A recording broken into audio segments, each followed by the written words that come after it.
The cider tasted a little sweeter than usual that night. My wife said she added extra honey. My son said she added poison. He was 8 years old, standing in the doorway of the kitchen with tears running down his face, whispering words that no child should ever have to say. "Dad, please, stop drinking it. She is trying to kill you." One of them was lying. It was not my son, but I need to take you back a few hours before that moment. Back to when the world still made sense. Back to when I was just a farmer, driving his wife to the airport on a Friday afternoon in October. My name is Walt Crane. Folks around Yakima Valley just call me Walt. I have been growing apples on 500 acres of Washington soil for the better part of my life. My father grew apples on the same dirt before me, and his father before him. 3 generations of Cranes have bled into this earth, and the earth has bled back in the form of Honeycrisps and Gallus and Fujis that turn the hillsides red every autumn. I am 70 years old. My hands are rough as bark. My knees pop when I stand. I drive a pickup truck older than most of the kids working the orchards. I am not a complicated man. I wake before the sun, walk the rows, check the fruit, and come home when the light fades. That is the rhythm. That has always been the rhythm. Jolene changed the rhythm. She came into my life 9 years ago at the farmer's market in downtown Yakima. Said she had left some marketing job in Seattle to find a slower pace. She had a laugh that sounded like wind chimes, and eyes the color of raw honey. She asked me about my apples, and I talked for 20 minutes without taking a breath. I had not talked that much to a woman since my first wife passed. We married 8 months later. Micah came the following year. And for a while, life felt full again. The farmhouse had laughter in it. The kitchen smelled like fresh bread instead of loneliness. She made the old place feel alive. I should have noticed when the alive started to feel like a performance. That Friday afternoon, I loaded her suitcase into the bed of the truck while she checked her phone for the 3rd time in 2 minutes. She said she was going to a yoga retreat in Sedona, Arizona. She kissed me on the porch, and her lips were cool against my cheek. Not cold exactly, but precise, like she had practiced the angle. I left a fresh batch of cider on the counter, she said, adjusting her sunglasses even though the October sun was already low. It is the last press of the season. Drink it tonight, baby. I added a little extra honey just for you. She smiled. Lord, that smile could convince a man that rain was sunshine. Micah was already in the back seat. He was quiet. Too quiet. Usually he would be kicking the seat or asking for ice cream at the gas station on Route 12. But today he sat with his knees pulled to his chest, arms wrapped tight. His eyes were fixed on his mother through the window. They were not the eyes of a child watching his mom leave for a trip. They were the eyes of a rabbit watching a hawk. I drove Jolene to the small terminal at Yakima Air. She stepped out, grabbed her bag, and leaned back through the window. "Remember the cider," she said. "Every drop." Then she walked toward the glass doors without looking back. Her heels clicked on the concrete with a confidence that seemed too sharp for a woman heading to a yoga retreat. We turned onto the 2-lane road that cuts through the valley. The Cascade Mountains sat heavy on the horizon, peaks dusted with early snow. The orchards rolled out on both sides, branches sagging under ripe fruit. The air through the cracked window smelled like autumn itself. Sweet and sharp and faintly sad, the way all endings smell. "Dad," barely a whisper from the back seat. Micah had unbuckled his seatbelt. He was leaning forward, his small hand gripping the back of my seat. His face was pale. His lower lip trembled. "What is it, son? You feeling carsick?" He shook his head. His fingers tightened on the fabric. "Dad, do not drink the cider." Something about the way his voice cracked on the word cider stopped me cold. "Mom put stuff in it." Tears spilled fast and hot down his cheeks. "I saw her last night in the kitchen after you went to bed. She had a little bottle. She poured it into the jug and stirred it with a spoon. She did not know I was watching from the hallway." My hands tightened on the steering wheel. "Micah, that is probably just honey or some spice." Your mom likes to experiment with recipes. He shook his head violently. No, Dad. She hid the bottle in her purse after. And this morning she was on the phone in the bathroom with the shower running really loud. I was sitting outside the door because I wanted to ask about my field trip permission slip. The road stretched ahead, empty and straight. The shadows of apple trees fell across the asphalt in long, dark stripes. What did she say, Micah? Tell me exactly. He took a shuddering breath.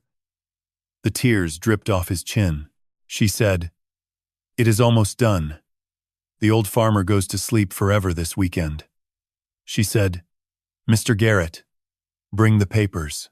We have to move fast once it happens." She laughed, Dad. She laughed like it was funny. The world outside the truck went silent. The engine hummed.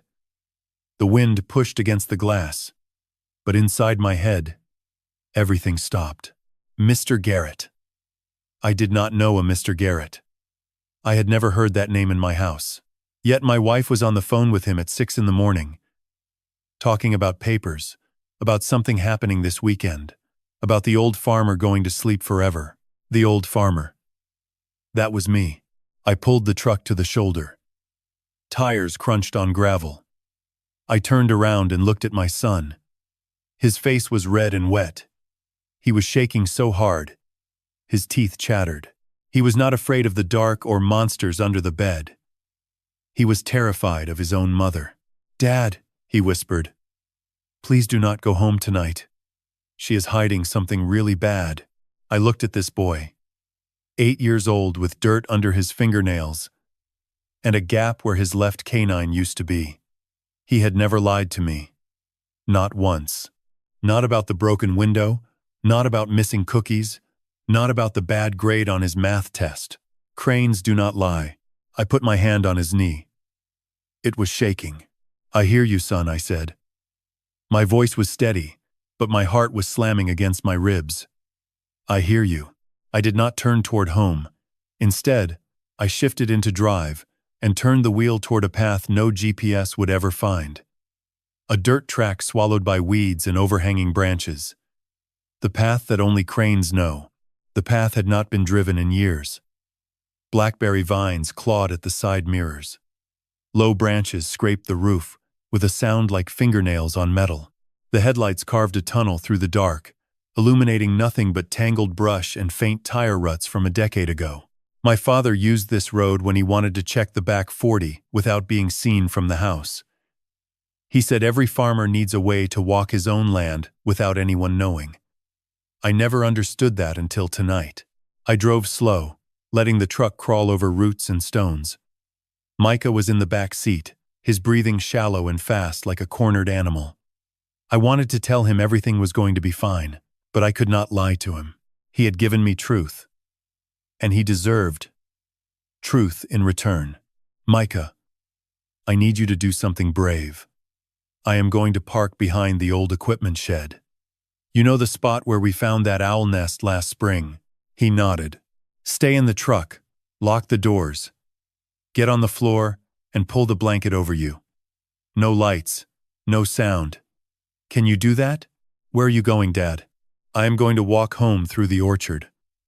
The back way. I need to see something with my own eyes." He swallowed hard. "Are you going to be okay?" "I am going to be just fine, son." He did not believe me. But he nodded anyway. Because that is what soldiers do when they are given orders they do not like. I parked behind the rusted skeleton of my grandfather's combine harvester.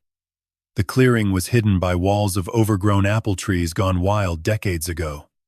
Nobody came here. Nobody knew it existed, except cranes.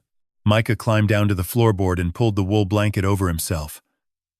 Only his eyes were visible. 2 bright coins in the dark. "I will be back," I said. "I promise." I closed the door with barely a click and started walking. The orchard at night is a different world. During the day, the rows are orderly and familiar. At night, the trees become something else. Their branches twist into reaching arms. The fruit hangs like dark ornaments catching no light. The ground is a carpet of fallen leaves that crunch under every step. I knew this land the way I knew my own body. Every slope, every ditch, every fence post. I moved through the trees with my shoulders turned sideways, stepping on the grass between the rows instead of the leaf-covered dirt. Quieter that way. My father taught me that when we hunted rabbits at dawn, step where the green is. Avoid the brown. 15 minutes to cross the back 40 and reach the fence line behind the barn. The barn was massive, red paint fading to rust, built by my grandfather in 1952. It held equipment, hay bales, and 70 years of family history in its beams. Tonight it held something else. Light was leaking from the doors, not the overhead fluorescent I used when working on the tractor. This was softer. A portable lamp, or a lantern, the kind of light you bring when you do not want attention from the road. I crouched behind the water trough and listened. 2 voices. One was unmistakable. Jolene. The cadence, the slight rise at the end of her sentences. I had listened to that voice for 9 years. I knew every note. The other voice was male. Low and smooth, like a radio announcer selling something expensive. Confident. A man used to controlling conversations. Mr. Garrett. I crept along the barn until I reached the spot where the siding had warped from the frame. A gap, maybe 2 inches wide, where the wood had buckled from years of rain and frost. I had been meaning to fix it for 3 summers. Tonight, I was grateful for my laziness. I pressed my eye to the gap. The workbench in the center had been cleared of tools and covered with papers. A battery-powered lantern sat on one corner, casting a warm circle of light. 2 folding chairs were pulled up to the table. Jolene sat in one. Still wearing the same outfit from the airport. Same sunglasses pushed up on her head. Same leather bag at her feet. She had not gone anywhere. She had walked into that terminal, waited for my truck to disappear, and come right back. Across from her sat a man I had never seen. Tall, lean, mid-40s. Dark hair combed back tight. Navy blazer, white shirt, no tie. His shoes were polished leather, absurdly clean for a barn floor covered in hay dust and motor oil. He looked like he had been cut from a magazine and pasted into the wrong photograph. Between them on the table sat a glass jug of cider. My cider. The batch Jolene pressed yesterday while humming a song I did not recognize. And beside the jug, catching the lantern light like a tiny amber eye, sat a small brown bottle with no label. My stomach dropped. Jolene picked up a pen and signed something. Her hand moved with casual ease that made my skin crawl. She was not nervous. She was not conflicted. She was conducting business. The man leaned back and smiled. The kind of smile with teeth behind it. 1 more week, he said. His voice carried through the gap clear as a church bell. Maybe less. The dosage is right where we need it. Jolene looked at the brown bottle and nodded. I will double it tomorrow night. He will not taste a thing in the cider. He never does. She laughed. Small and light and easy. Like she was discussing a recipe that needed more salt. They were not lovers stealing a moment. They were executioners reviewing a timeline. My fingers curled around the warped board. My knuckles went white. Every muscle screamed to rip the wall open, to charge in, to grab that bottle, and shove it down both their throats. The rage was a living thing in my chest, hot and blind. But Micah, alone in the truck, under a blanket, waiting for his father, I let go of the board. 1 step back, then another. I retreated into the dark rows, my breath turning to vapor in the cold October air. I needed proof. Not the kind that lived in my gut, or in the words of an 8-year-old. The kind that could not be denied. The kind that holds up when the world calls you crazy. I needed Doc Harlan. The only man in Yakima County who could look at blood and tell you exactly what was killing it. Doc Harlan opened the door at 11:47 at night, still wearing a stained clinic coat with dried cow blood on the sleeves. He was a big man with hands the size of dinner plates, but he moved with a gentleness that made nervous animals go quiet. He had been a veterinarian in Yakima County for 40 years. He also happened to be the closest thing to a real doctor most of us farmers ever saw. He looked at me on his porch with Micah asleep in my arms and did not ask a single question. He just stepped aside and held the door. I laid Micah on the recliner and tucked the quilt around him. He stirred but did not wake. He had been brave enough for one night. He deserved to sleep through whatever came next. Harlan poured 2 cups of black coffee and sat across from me at the kitchen table. He did not ask why I was there. He waited. That was Harlan. He understood that men who show up near midnight with sleeping children do not need questions. They need silence and strong coffee. I pulled the glass jar from inside my jacket. I had filled it from the cider jug at the barn before retreating through the orchard. I set it on the table. I need you to tell me what is in this. He picked it up, swirled it, unscrewed the cap and sniffed. His brow furrowed. Smells like apple cider with cinnamon. Where did you get it? My wife made it. My son says she has been putting something in it from a small brown bottle she hides in her purse. Harlan set the jar down. How long have you been drinking this? Every night for about 3 weeks. Symptoms? I thought about it. The fatigue I blamed on age. The nausea I blamed on skipping lunch. The tremors in my hands.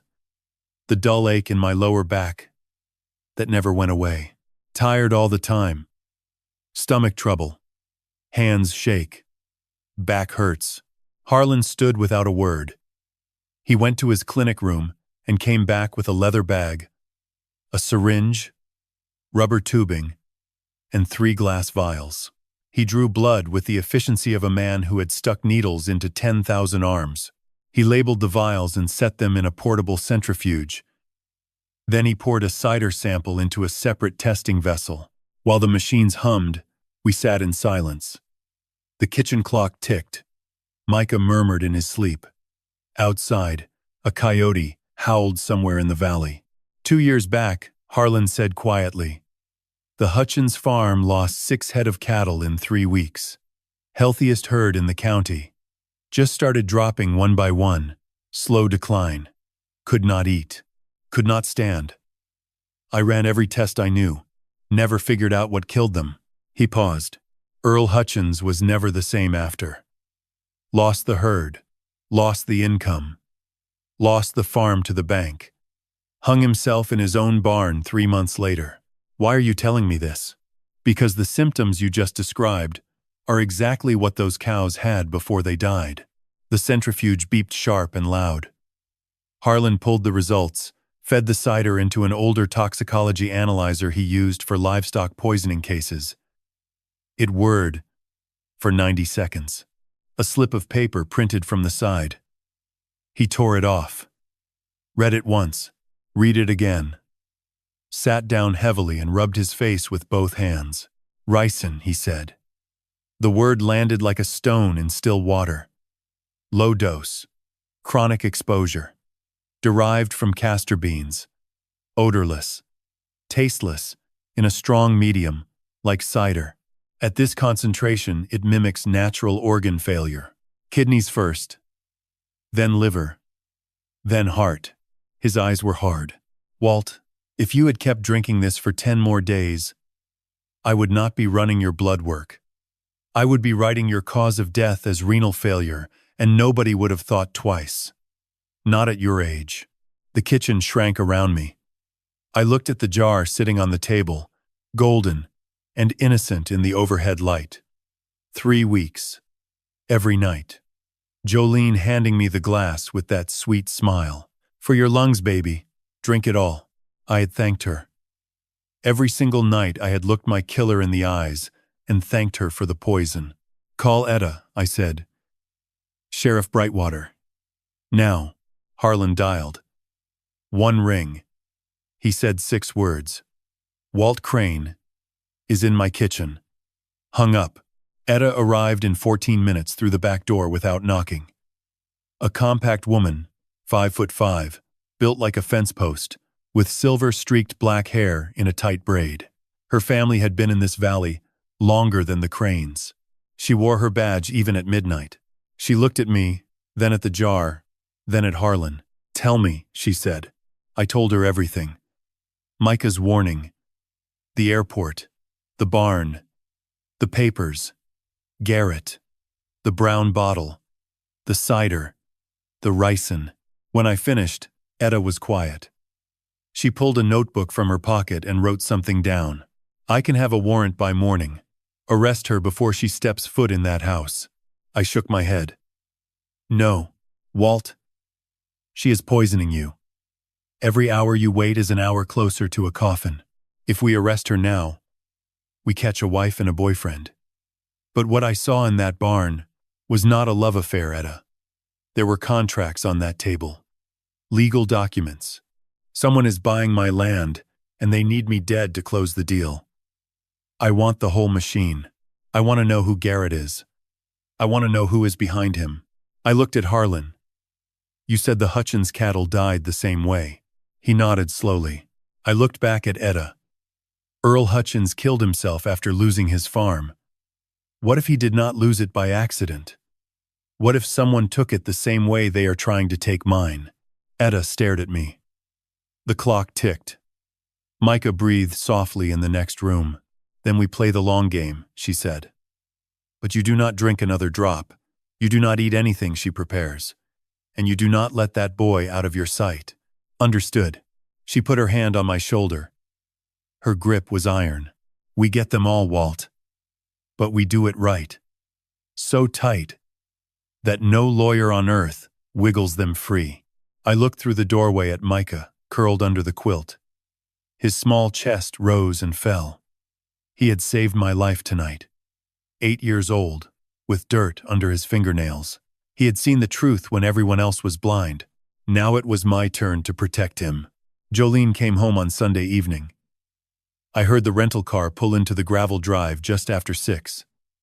The sun was sinking behind the Cascades, painting the orchard in shades of copper and rust.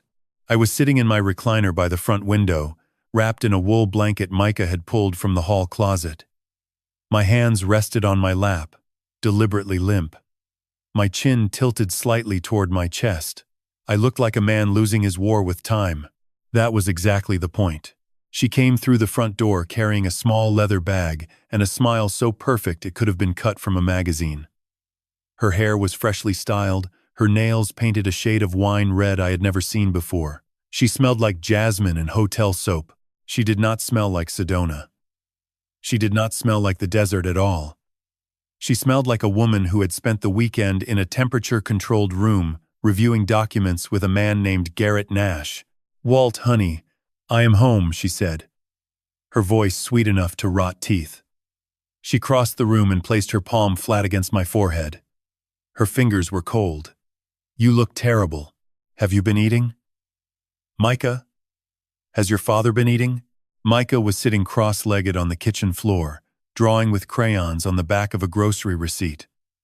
He looked up at his mother with steady eyes that held no warmth and no fear.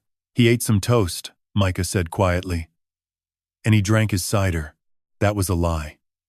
I had not touched a single drop since Friday night. Every glass Jolene had left in the refrigerator before her trip was still there, untouched. I had poured 2 of them into the soil of the potted fern by the back door, watching the liquid disappear into the dark earth like a secret being buried. Doc Harlan had given me a small bottle of saline and electrolyte powder to keep my strength up. I drank that instead, from a coffee mug, when Jolene was not looking. But to Jolene, I needed to appear weak, shrinking, fading, a candle burning down to the last quarter-inch of wax. Let me make you a fresh glass, she said, already walking toward the kitchen. I watched her through half-closed eyes. She opened the refrigerator and pulled out the mason jar of cider. Then she reached into her leather bag, the one she had carried from the car, and removed a small brown bottle.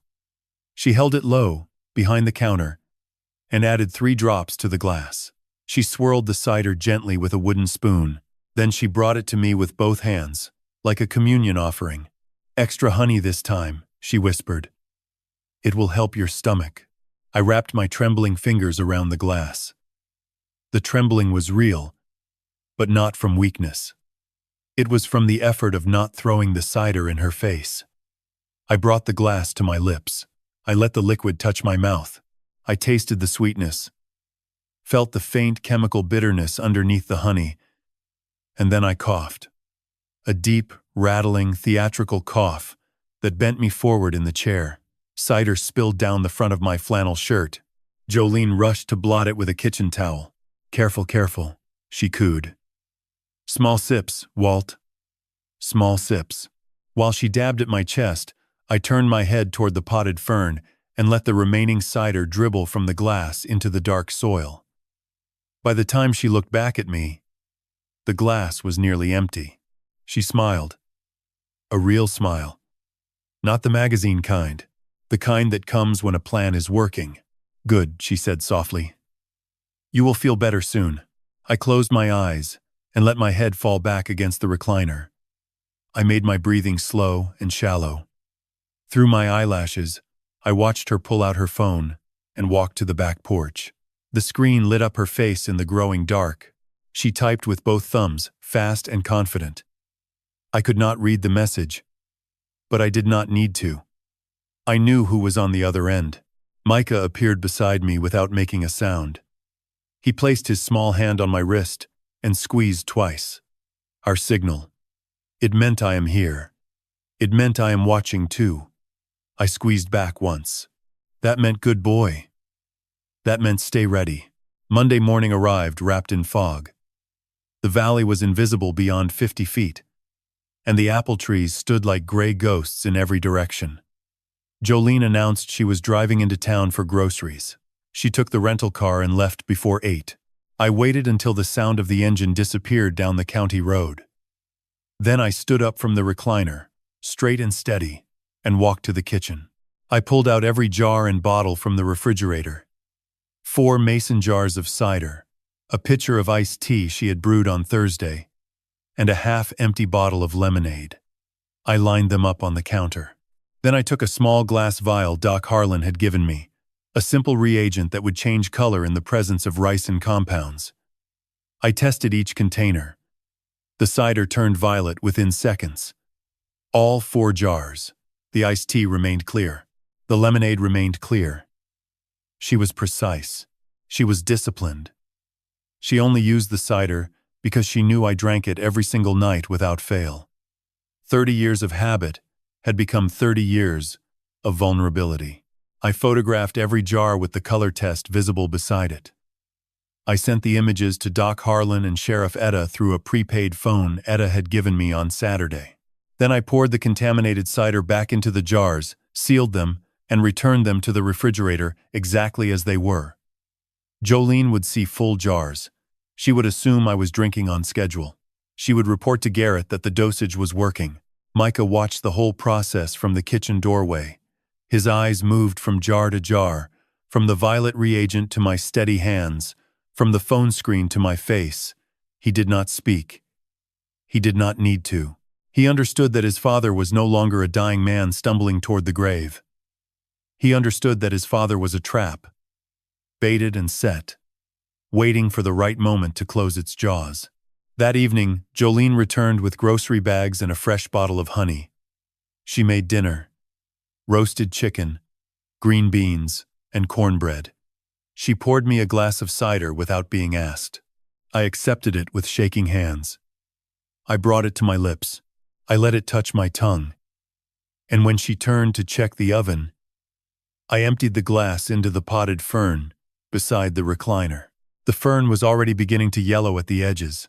Even the plant knew something was wrong with the sweetness in that glass. By Wednesday morning, the fog had lifted, but the trap had not. I sat on the front porch in my wool blanket, coffee mug filled with Harlan's electrolyte mix, watching the sun climb over the eastern ridge of the Cascades. The orchard stretched before me in perfect rows, 500 acres of Honeycrisp and Fuji, their branches heavy with October fruit. Somewhere between those rows, a war was being fought in silence, and I was winning. One empty cider glass at a time, Jolene had settled into a rhythm. Every morning she made breakfast, kissed my forehead, and drove into town. Every evening she returned with groceries or errands she never fully explained. Every night she poured me a glass of cider with that same careful sweetness, watching me drink with the patience of a woman watering a plant she expected to die. And every night, I performed my role. The trembling hands, the shallow breath, the slow walk to the bedroom where I leaned on the walls for support I did not need. She believed the poison was doing its work. She believed my kidneys were failing, my liver shutting down, my heart losing its rhythm one beat at a time. I let her believe it because belief was the cage I was building around her. On Thursday, Garrett Nash made his first visit to the house. He came in a black sedan that looked foreign on our gravel road, like a shark swimming through a creek. He wore a gray suit with no tie and carried a leather portfolio under his arm. His shoes were polished so bright they caught the morning sun. I watched him from the bedroom window, hunched over and squinting, playing the part of a man too sick to stand at the door. Jolene greeted him on the porch with a handshake that lingered 3 seconds too long. She led him into the kitchen and closed the door. I had anticipated this. 2 nights earlier, Micah and I had placed a small digital recorder inside the flour canister on the top shelf. The canister sat 6 feet from the kitchen table. Its lid had a tiny hole drilled through the ceramic, no wider than a pencil tip, but enough for clear audio. I pressed my ear against the bedroom wall and listened, but I did not need to hear every word. The recorder would capture everything. What I needed was to see Garrett's face, to study the way he moved through my home, touched my counters, sat in my chairs. I needed to understand the shape of the predator before I could build the right trap. Micah understood his role without instruction. He walked into the kitchen carrying a glass of water, paused beside the table, and looked directly at Garrett with his wide brown eyes. "Are you buying our apples, Mr. Garrett?" he asked in a voice so innocent it could have come from a Sunday school hymn. Garrett smiled at the boy, the way a man smiles at a dog he plans to leave at the shelter. "Something like that, son," he said. "Your mama and I are discussing some business about the farm." Micah nodded slowly, took a sip of his water, and walked back to the living room where I waited. He held up 2 fingers, 2 documents on the table. Then, he made a small rectangle shape with his hands. A map. They were looking at a map of the property. The visit lasted 47 minutes. When Garrett left, his sedan kicking dust down the county road, Jolene came to the bedroom with a fresh glass of cider and a warm towel for my forehead. "Just a friend from the agricultural board," she said lightly. "He wanted to discuss soil reports." She pressed the towel against my skin, and her fingers smelled like Garrett's cologne, sandalwood and leather, the scent of a man who had been sitting too close to my wife at my kitchen table. That night, after Jolene fell asleep, I retrieved the recorder from the flour canister. Micah sat beside me on the workshop floor as I played it back through a pair of old headphones, one ear for me, one ear for him. Garrett's voice filled the space between us like smoke.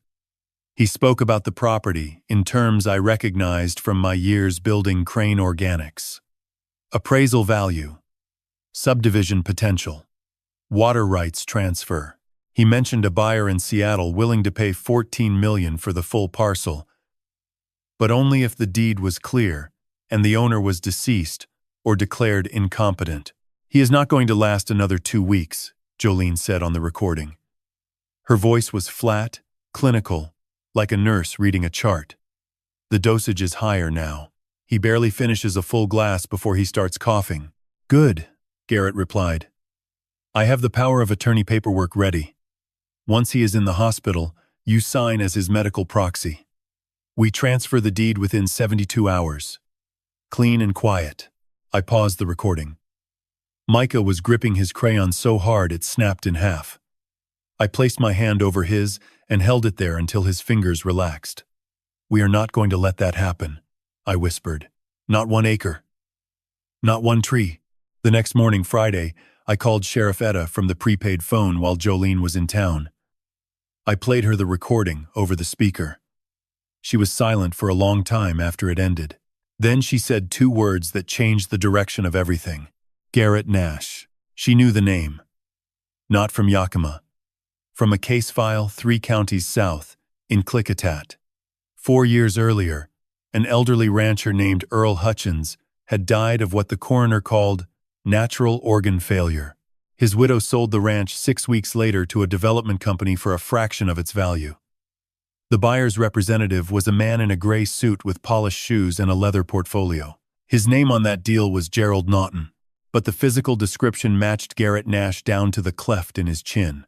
"He has done this before," Etta said. Her voice carried the weight of a woman who had failed to catch a killer once and would not fail again. "This is not just about your farm, Walt.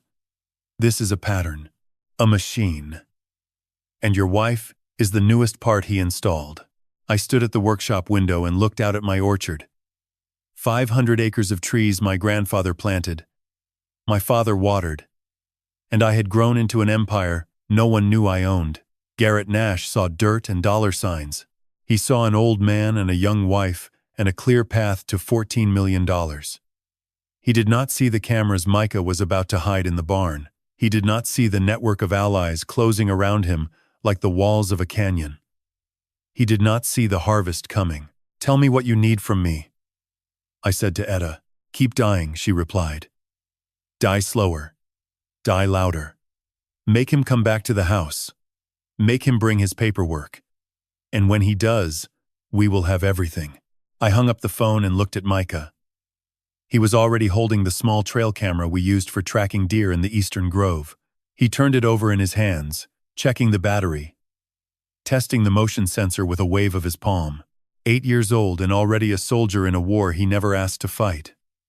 I knelt beside him and pointed toward the barn. "You know the old bird nest above the hay door?" I said. He nodded. "That is where the eye goes." Micah climbed the barn ladder before sunrise on Saturday morning.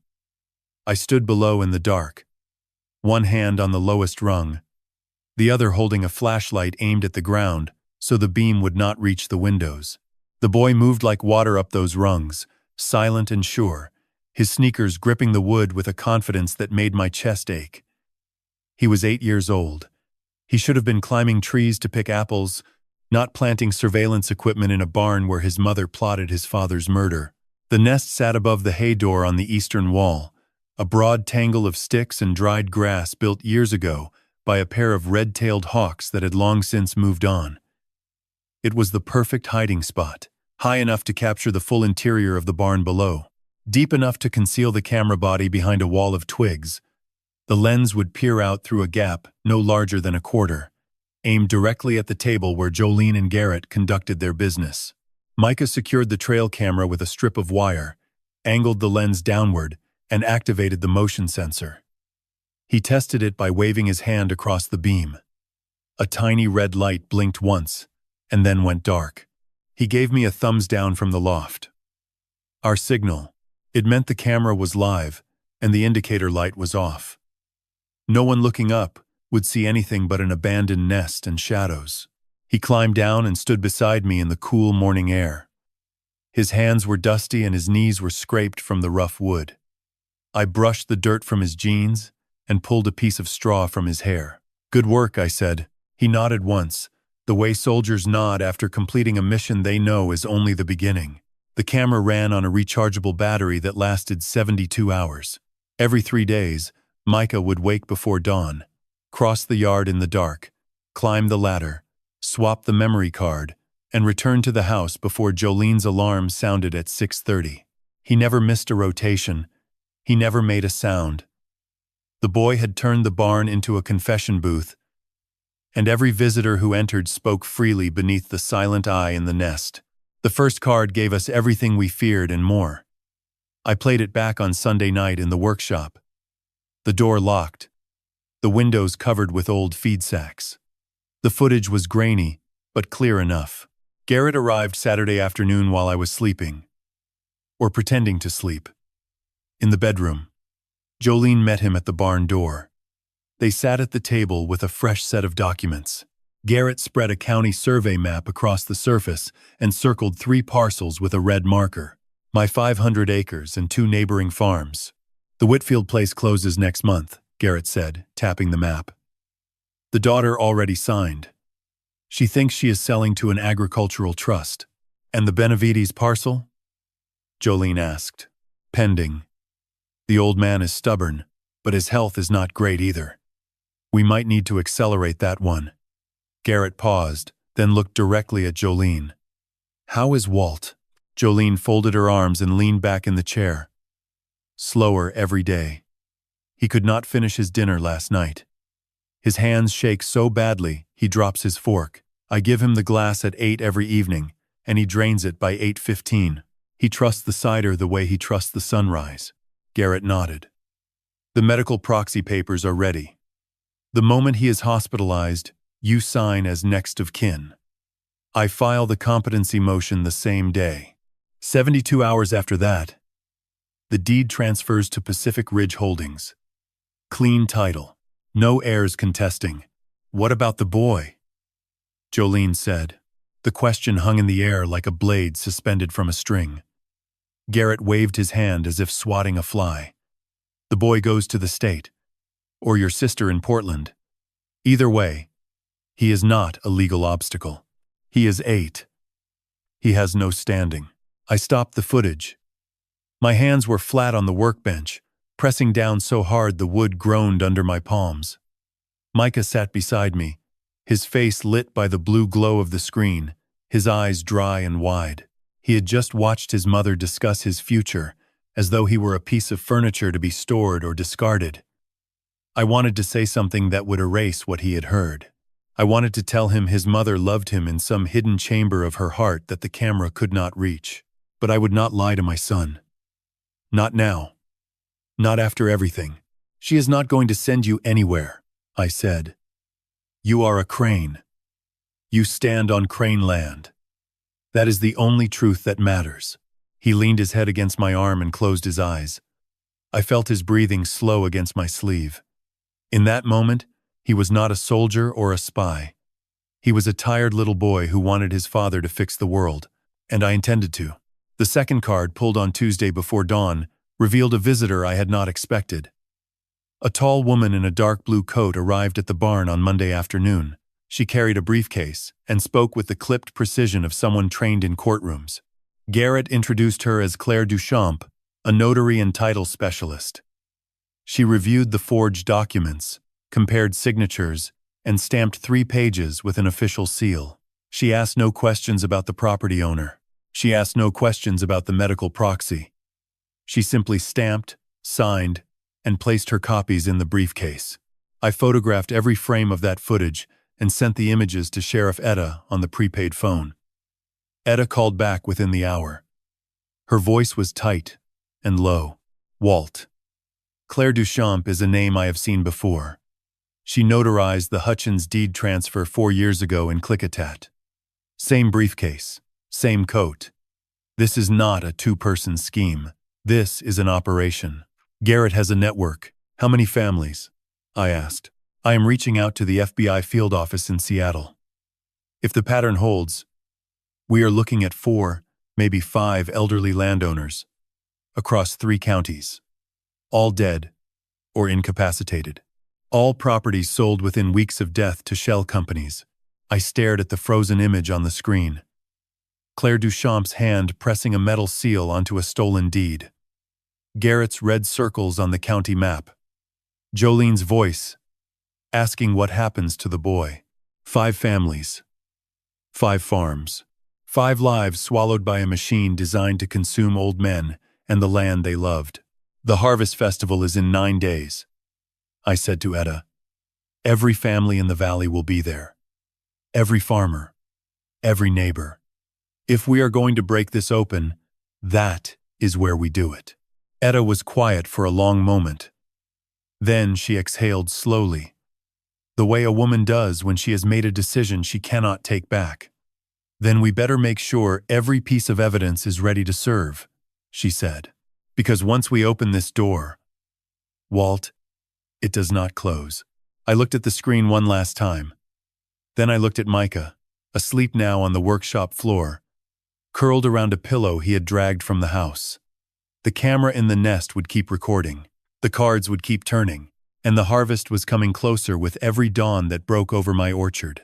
I had not spoken to my daughter Harper in 3 years. 2 months and 11 days. I knew the exact count because I kept a small leather notebook in the top drawer of my workshop desk. And every morning I opened it and wrote the same line. Day without Harper. Then the number. Then I closed the book and went to work. It was the quietest ritual of my life, and the most painful.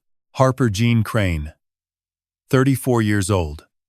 Born in the same bedroom where her mother died of pneumonia when Harper was 16.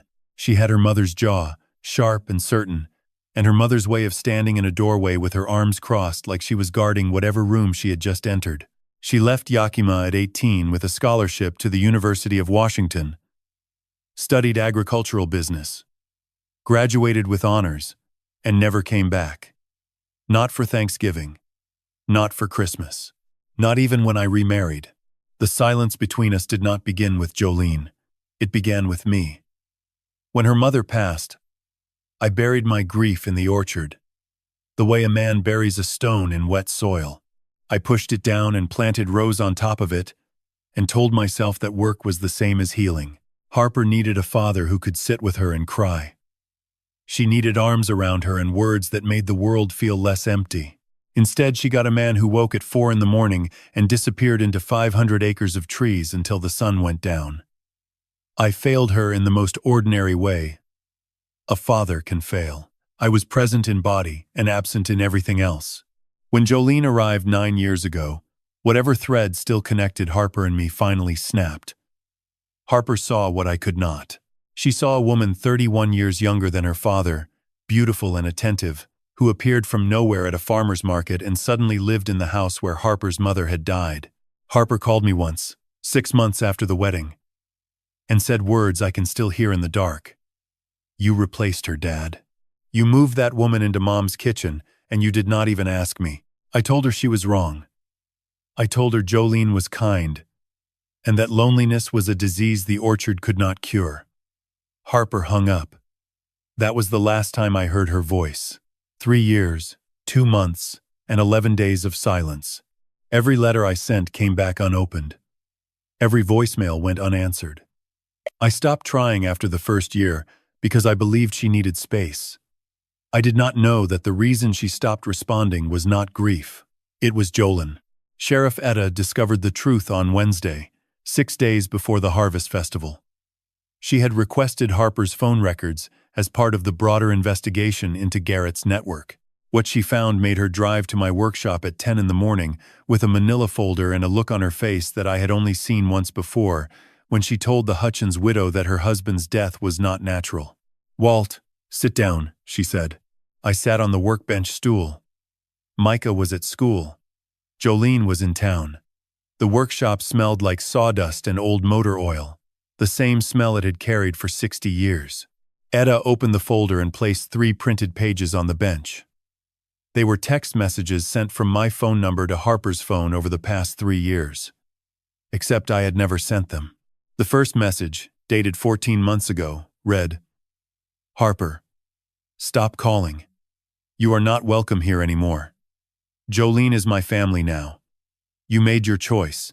The second, dated 9 months ago, read, I changed my will. Everything goes to Jolene and Micah. You will get nothing. Do not contact me again. The third, dated 5 months ago, read, You are just like your mother. Stubborn and cold. I do not need you. I read each message twice. The words sat on the page like small black insects, crawling across a surface they had no right to touch.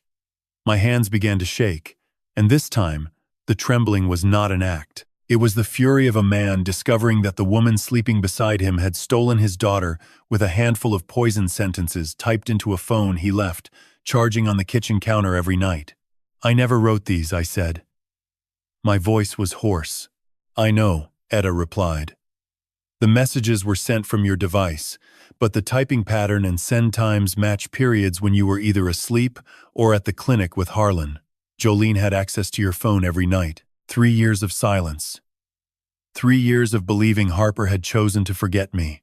3 years of writing day without Harper in a leather notebook, while the real wall between us was built by a woman who poured my cider and kissed my forehead and called me honey every morning. Jolene had not only poisoned my body, she had poisoned the only relationship that mattered more than the orchard itself. "Can you reach her?" I asked Etta. "Already did. I called Harper's office in Seattle this morning. She is a regional manager for a sustainable agriculture nonprofit. I identified myself as law enforcement and told her there was an urgent family matter involving her father's safety." Etta paused. "Walt," she cried. She cried for almost 2 minutes before she could speak. "She thought you hated her. She thought you had erased her from your life."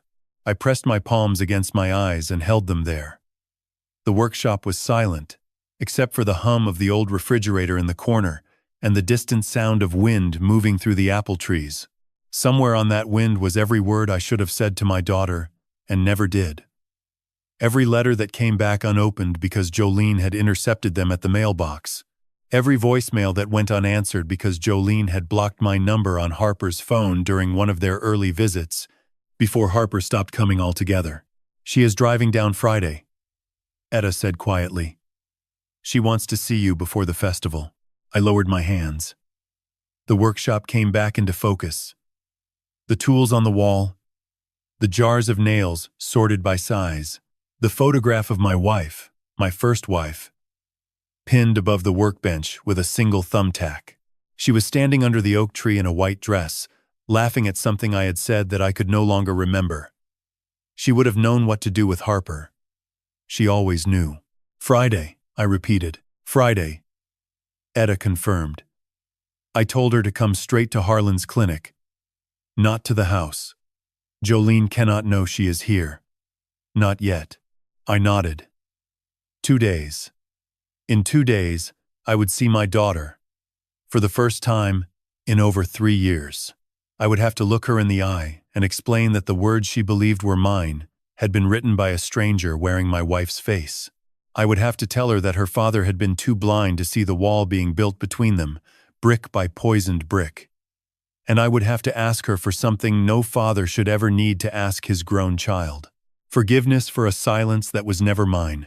I opened the leather notebook on my desk. Day 1167 without Harper.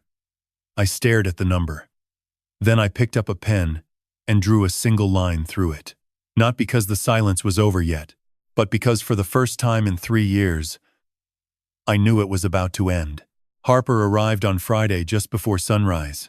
I know this because I was already standing at the window of Doc Harlan's clinic, watching the county road curve out of the darkness like a gray ribbon unspooling from the mountains.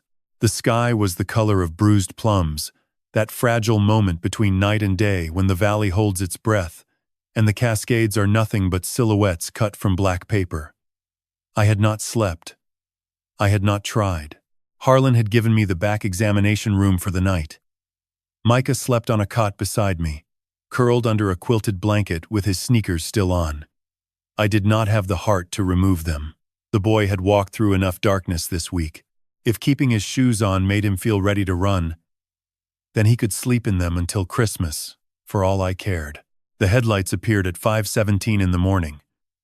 A single pair, moving slowly, cautiously, the way someone drives when they are not sure the destination still wants them. The car was a dark green Subaru with Washington plates and a dent on the rear bumper that caught the first light of dawn.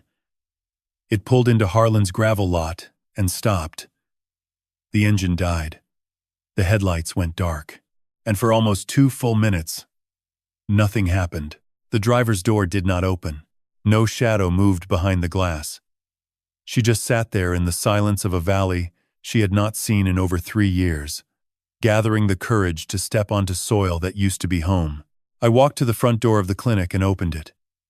The morning air hit me like cold water, sharp with the smell of wet grass and distant apples. I stood in the doorway and waited. I did not walk toward the car because I understood that this moment belonged to her. She had driven 4 hours through the night from Seattle. She had crossed mountains and river valleys and stretches of highway so dark they must have felt like tunnels with no end. She had come because a sheriff she had never met told her that her father did not hate her, that the words on her phone were lies written by a woman she had warned me about years ago. She had come And that alone was more grace than I deserved. The car door opened. One boot hit the gravel. Then the other.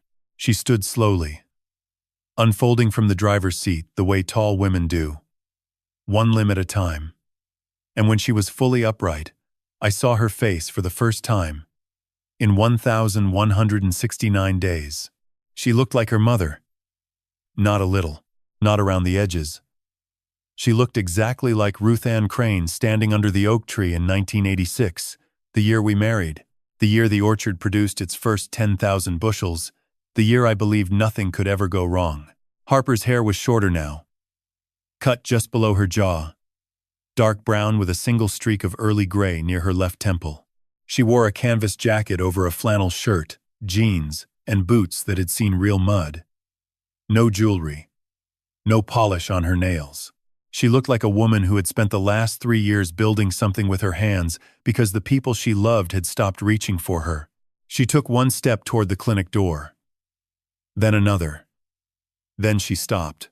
Her eyes found mine, and I watched her face do something I had not seen since she was 16 years old, standing in the doorway of her mother's hospital room. It crumbled, not dramatically, not with noise. It crumbled the way old stone walls crumble, piece by piece, starting at the corners, until the whole structure gives way, and there is nothing left but open ground. "Dad," she said. Just that. Just the one word, and it broke me in half. I stepped off the clinic porch and walked across the gravel. My legs were steady. My hands were not. When I reached her, I did not know what to do with my arms.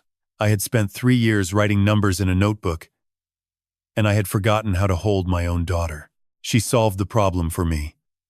She stepped forward and pressed her forehead against my chest and wrapped her arms around my back and held on so tight I could feel the bones in her fingers through my flannel shirt. We stood like that for a long time. Long enough for the sun to clear the eastern ridge and send the first gold light spilling across Harlan's parking lot. Long enough for the birds to start their morning calls in the poplars along the road. Long enough for me to whisper, "I never wrote those words, Harper. Not one of them. I swear on your mother's name." She pulled back and looked at me. Her eyes were wet but steady. "I know, Dad." Etta showed me the evidence, the timestamps, the typing patterns, all of it. She wiped her cheek with the back of her hand. "I should have known. Those messages did not sound like you. You never call anyone cold. You never use the word stubborn, unless you are talking about a mule or a fence post." I almost smiled. Almost. But there was too much weight between us for smiling yet. Harlan appeared in the doorway with 2 mugs of coffee. Black. No sugar. The way every person in the valley drank it. He handed one to Harper, without a word. She took it and looked at him the way you look at a man who kept your father alive when someone else was trying to kill him. "Thank you, Dr. Harlan," she said quietly. "Do not thank me yet," Harlan replied. "We have a long week ahead." I brought Harper inside and sat her down at the examination table where Harlan had first tested my blood.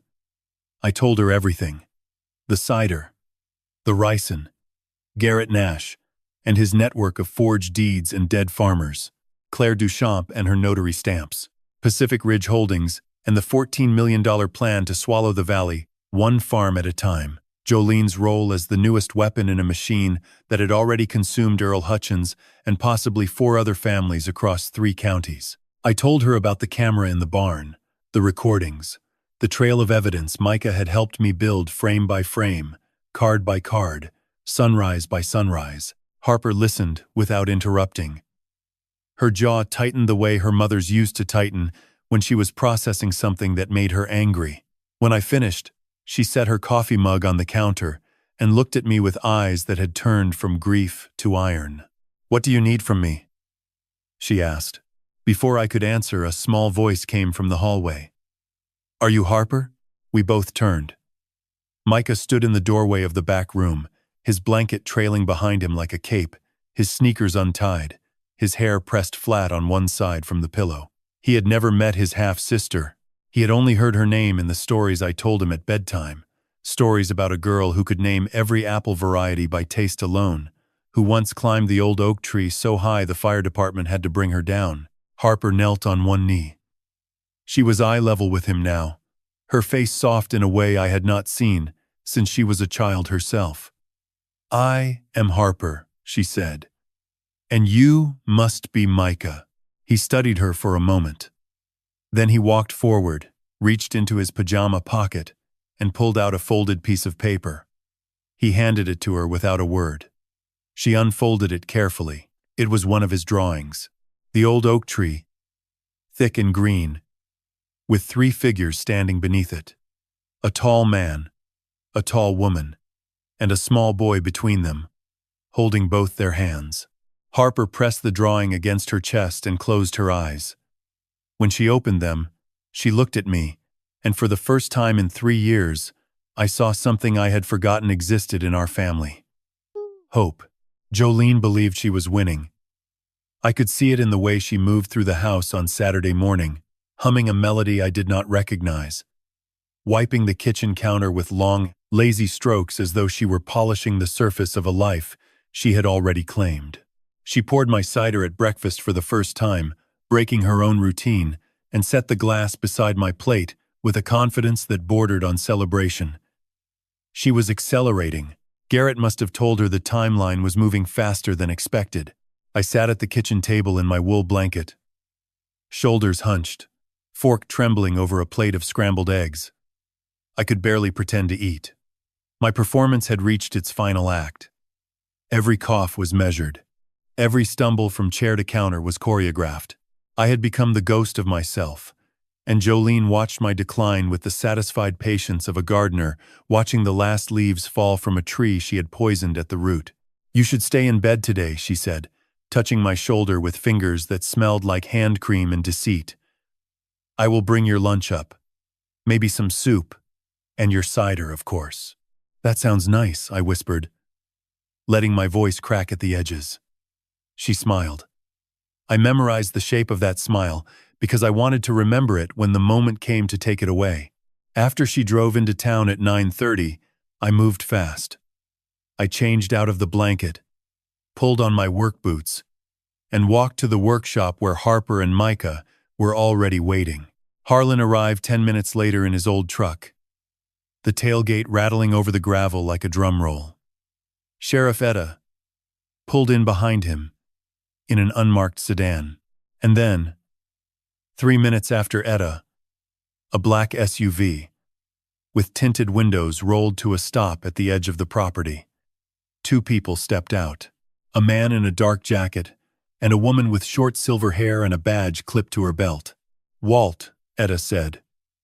"This is Special Agent Raymond Cross and Special Agent Maria Salinas from the FBI field office in Seattle. They have been building a case on Pacific Ridge Holdings for 18 months.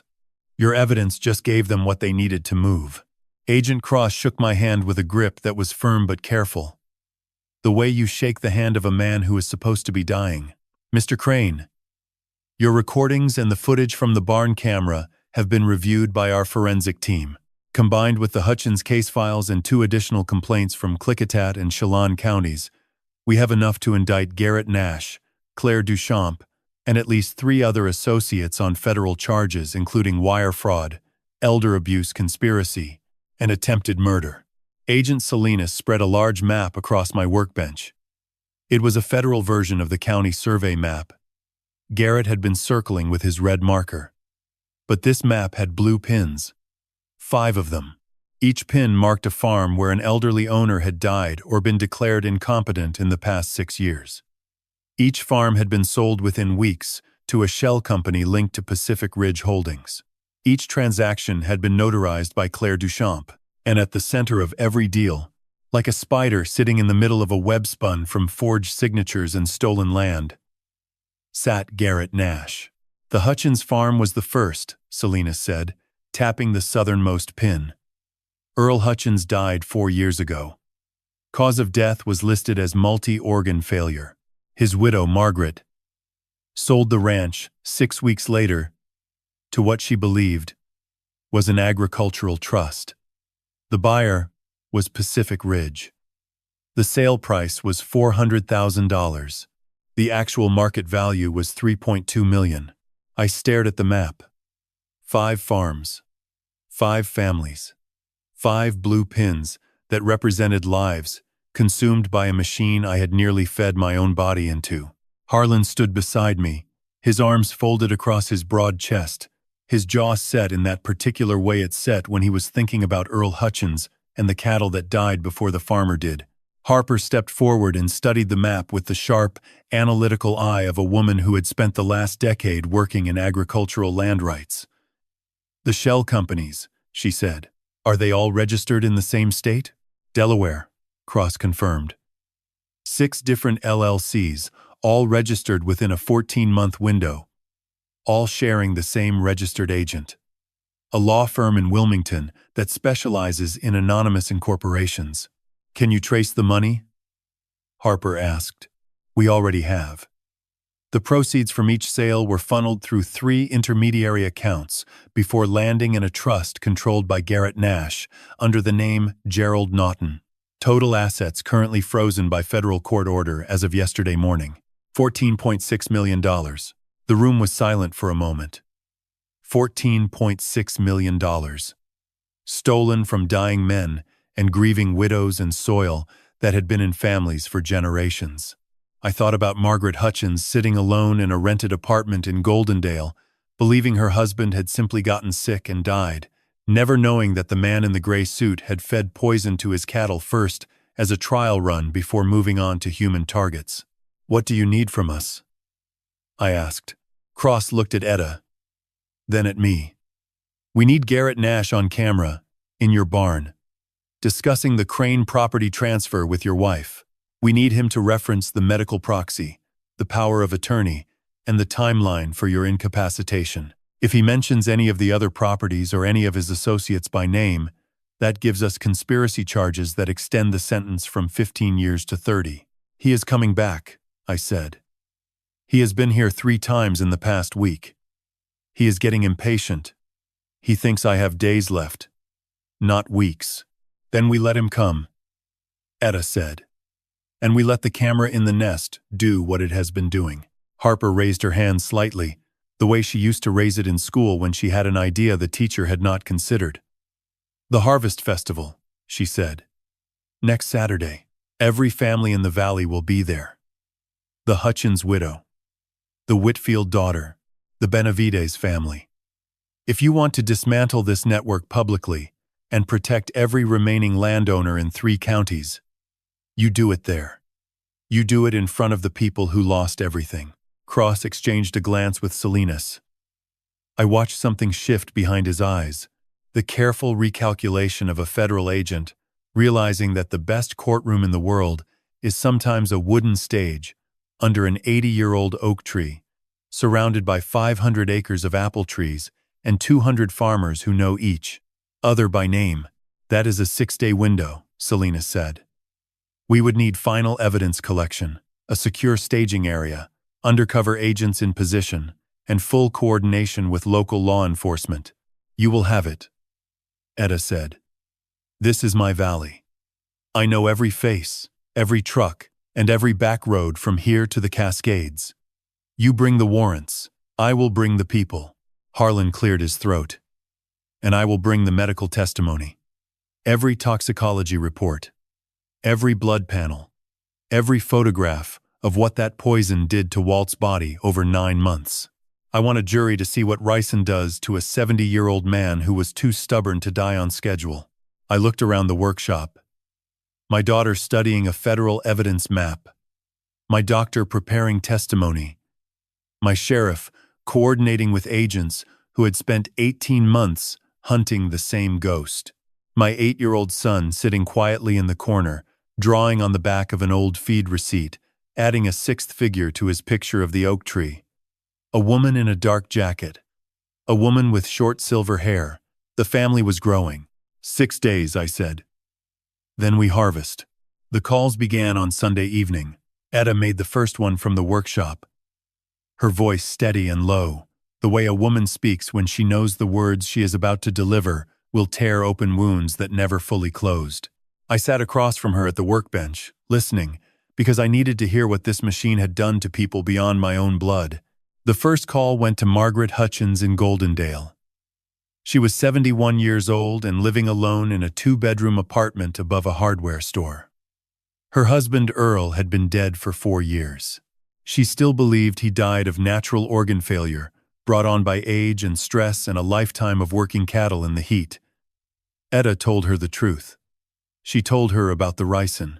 She told her about the cattle dying first, a test run, a rehearsal for what Garrett would do to Earl 6 months later. She told her about the forged deed, the notary stamps, and the $400,000 that should have been $3.2 million. Margaret was silent for a very long time. I could hear the clock on her wall ticking through the phone speaker. Then she said something that carved a line across my chest. I sold his saddle. After he died, I could not afford the storage unit, so I sold his saddle at a yard sale for $35. He rode that saddle for 40 years. Etta closed her eyes. I watched her hand tighten around the phone. Margaret, she said, we are going to make this right. Not all of it. I cannot give back what was taken, but I can give you a stage and a microphone and the chance to say Earl's name in front of the people who should have protected him. The second call went to Diana Whitfield in Ellensburg. Her father, Roy Whitfield, had died 2 years ago. Diana had signed the deed transfer believing she was selling to an agricultural trust that would preserve her father's land for conservation. Instead, the trust was a shell company. The land was rezoned for commercial development within 4 months. A gas station and a strip mall now sat on soil where Roy Whitfield had grown winter wheat for 53 years. Diana did not cry. She cursed. She cursed Garrett Nash and Claire Duchamp and every person who had touched the paperwork. Then she asked Etta one question. Can I bring my father's work gloves? I want the people to see what his hands looked like after 53 years of honest work. The third call went to the Benavides family in Wenatchee. Alberto Benavides was still alive, 83 years old, confined to a care facility with advanced dementia.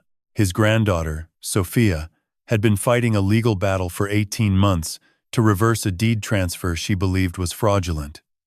She had been told by 3 different attorneys that she had no case. When Etta told her about the FBI investigation and the frozen assets, Sophia went quiet. Then she whispered, my grandfather planted every tree on that property by hand, 1,200 pear trees. He named each row after a grandchild. My row is the 3rd from the south fence. The 4th call went to a man I had never heard of. Thomas Greenway, 67. Living in a trailer outside Chelan, his wife, Pauline, had died 3 years ago, under circumstances the local coroner ruled as heart failure. Thomas had sold their cherry orchard to Pacific Ridge Holdings for $600,000. The actual value, according to the FBI appraisal, was $4.1 million. Thomas had spent the money on medical bills Pauline accumulated in her final months, bills that mushroomed because the poison in her system was attacking organs the doctors could not explain.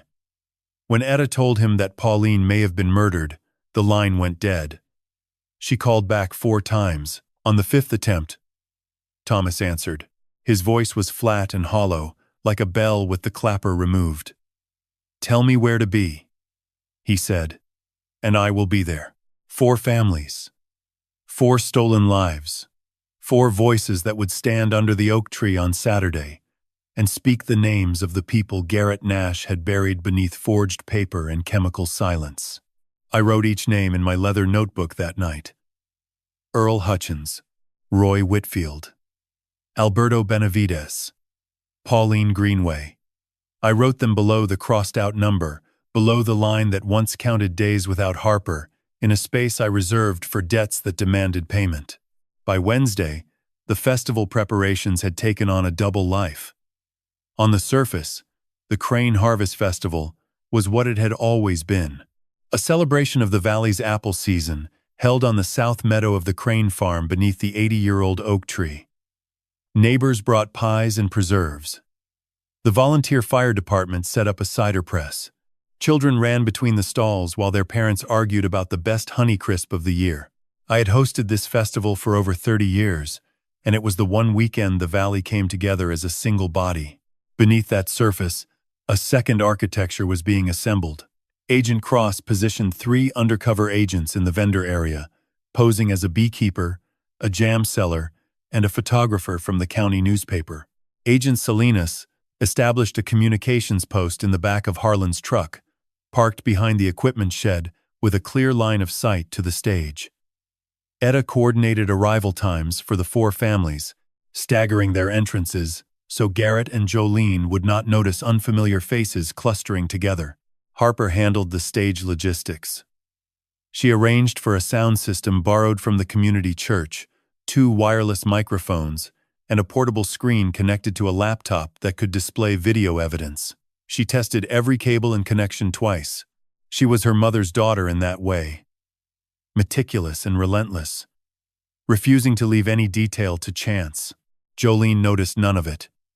She was consumed by her own preparations. On Thursday, she drove to Yakima and returned with a new dress, cream-colored with gold buttons, the kind of dress a woman wears when she expects to inherit. She tried it on in the bedroom mirror while I lay in the recliner downstairs, listening to her heels click on the hardwood floor above me like a countdown timer. On Friday night, the eve of the festival, I walked alone to the oak tree. The moon was nearly full, and its light turned the meadow silver. The oak stood massive and still, its branches spreading outward like arms that had been holding the sky in place for 80 years. My grandfather had planted this tree the year he bought the land. My father had carved his initials into the trunk the day he married my mother. I had scattered my first wife's ashes beneath its roots on a January morning so cold the ground cracked under my boots. Tomorrow, this tree would witness something new. It would hear the names of the dead spoken aloud. It would see the faces of the people who killed them projected on a screen for 200 farmers to judge. It would feel the weight of 4 families standing on its roots, demanding an accounting that no courtroom could provide as honestly as an open field under an open sky. I placed my hand on the bark. It was rough and warm, holding the heat of the day the way old wood holds memory. "One more night," I said to the tree. "Then we show them what grows from the soil they tried to steal." The oak said nothing, but its branches held the moonlight like a promise, and the apples in the orchard behind me hung heavy and ready, waiting for the morning that would change everything. I woke at 4 on Saturday morning, and the house was breathing differently. The air carried a charge I had not felt since the morning my first wife told me she was pregnant with Harper. That electric stillness before the world cracks open and rearranges itself into something you cannot undo. I lay in bed for 3 minutes, listening to Jolene's slow, even breathing beside me. She slept the way she did everything, beautifully, perfectly, without a single crack in the surface. I rose without sound. My joints protested the way 70-year-old joints always protest, but the weakness I had performed for 2 weeks was gone. I moved through the dark hallway with steady legs, filled a thermos with Harlan's electrolyte mix, pulled on my work boots, and stepped onto the front porch. The valley was black and silent. No wind, no birds yet, just the smell of cold earth and apples so ripe their sweetness had become a permanent layer in the air, thick as wood smoke. Micah was already sitting on the porch steps. He wore his good jeans and a flannel shirt Harper had bought him, dark green with pearl snaps. His sneakers were tied. His hair was combed. He looked like a boy dressed for church, except his eyes carried a gravity no church could teach. "The camera has a fresh card," he said quietly. "I changed it at 3. I sat beside him, and we watched the sky soften along the eastern ridge, the darkness loosening one shade at a time like a fist slowly opening. By 6:30, the meadow was alive. The volunteer fire department set up the cider press beside the south fence, stacking bushels of Honeycrisp and Fuji in wooden crates whose red and gold skins caught the early light like small lanterns. The press was an antique, cast iron and oak, built in 1942.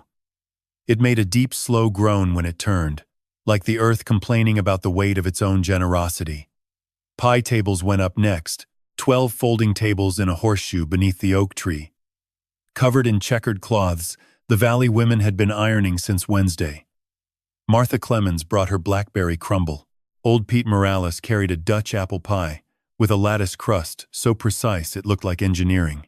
The stage sat at the base of the oak, a simple platform of pallets and plywood that Harper and 2 firefighters had assembled on Thursday. It was not beautiful. The boards were uneven, and the railing wobbled, but it faced the meadow with the oak at its back, and from that platform you could see the entire south field, the apple rows stretching to the ridge, the barn in the middle distance, and the gravel road connecting the Crane farm to every other life in the valley. Behind the stage, concealed by a canvas tarp, Harper had mounted the portable screen. The laptop sat in a waterproof case beneath the platform. One click, and the screen would illuminate with footage from the barn camera. One click, and every face in the meadow would see what the nest had witnessed. By 9, the crowd had grown to nearly 200. Families arrived in trucks and old sedans. Children scattering across the meadow like seeds thrown from a hand. Their laughter mixed with cinnamon and wood smoke and the hum of a bluegrass trio tuning near the pie tables. I moved through the crowd slowly. One hand on a wooden cane Harlan had given me as a prop. Neighbors touched my arm and told me I looked thin. Old friends shook my hand and held it a beat too long, the way people hold the hand of a man they expect to see for the last time. I let them believe what Jolene needed them to believe, that Walt Crane was fading. Jolene arrived at 10:15 in her cream-colored dress with the gold buttons. She walked down to the meadow like a woman arriving at a garden party she was hosting in her mind. She kissed my cheek in front of the Clemens family. She adjusted my collar in front of old Pete. She performed the devoted wife with the same precision she used to measure drops from a brown bottle into a mason jar of cider. Garrett Nash did not come. I had not expected him to. He operated in barns and back offices where documents changed hands without witnesses. But his absence did not matter. The evidence was loaded. The families were in position. I spotted them one by one. Margaret Hutchins stood near the pie tables in a blue wool coat, holding a cup of cider she had not sipped. Diana Whitfield sat on a hay bale near the stage, her father's leather work gloves folded across her knee. Sophia Benavides stood at the edge of the meadow with her younger brother, her hand resting on the fence rail as though touching her grandfather's pear trees through the wood. Thomas Greenway leaned against his truck at the far end of the lot, arms crossed, eyes fixed on the stage. Agent Cross was behind the cider press in a beekeeper's hat and canvas apron, pressing apples with the steady rhythm of a man who had done this his whole life. He had not. Agent Salinas sat inside Harlan's truck behind the equipment shed, monitoring a frequency I could not hear. 2 additional agents moved through the crowd like neighbors, carrying plates, complimenting pies, blending into a community they had studied for 6 days. At 11:45, Harper caught my eye from behind the stage. She held up one finger. 15 minutes. I nodded. She disappeared behind the tarp.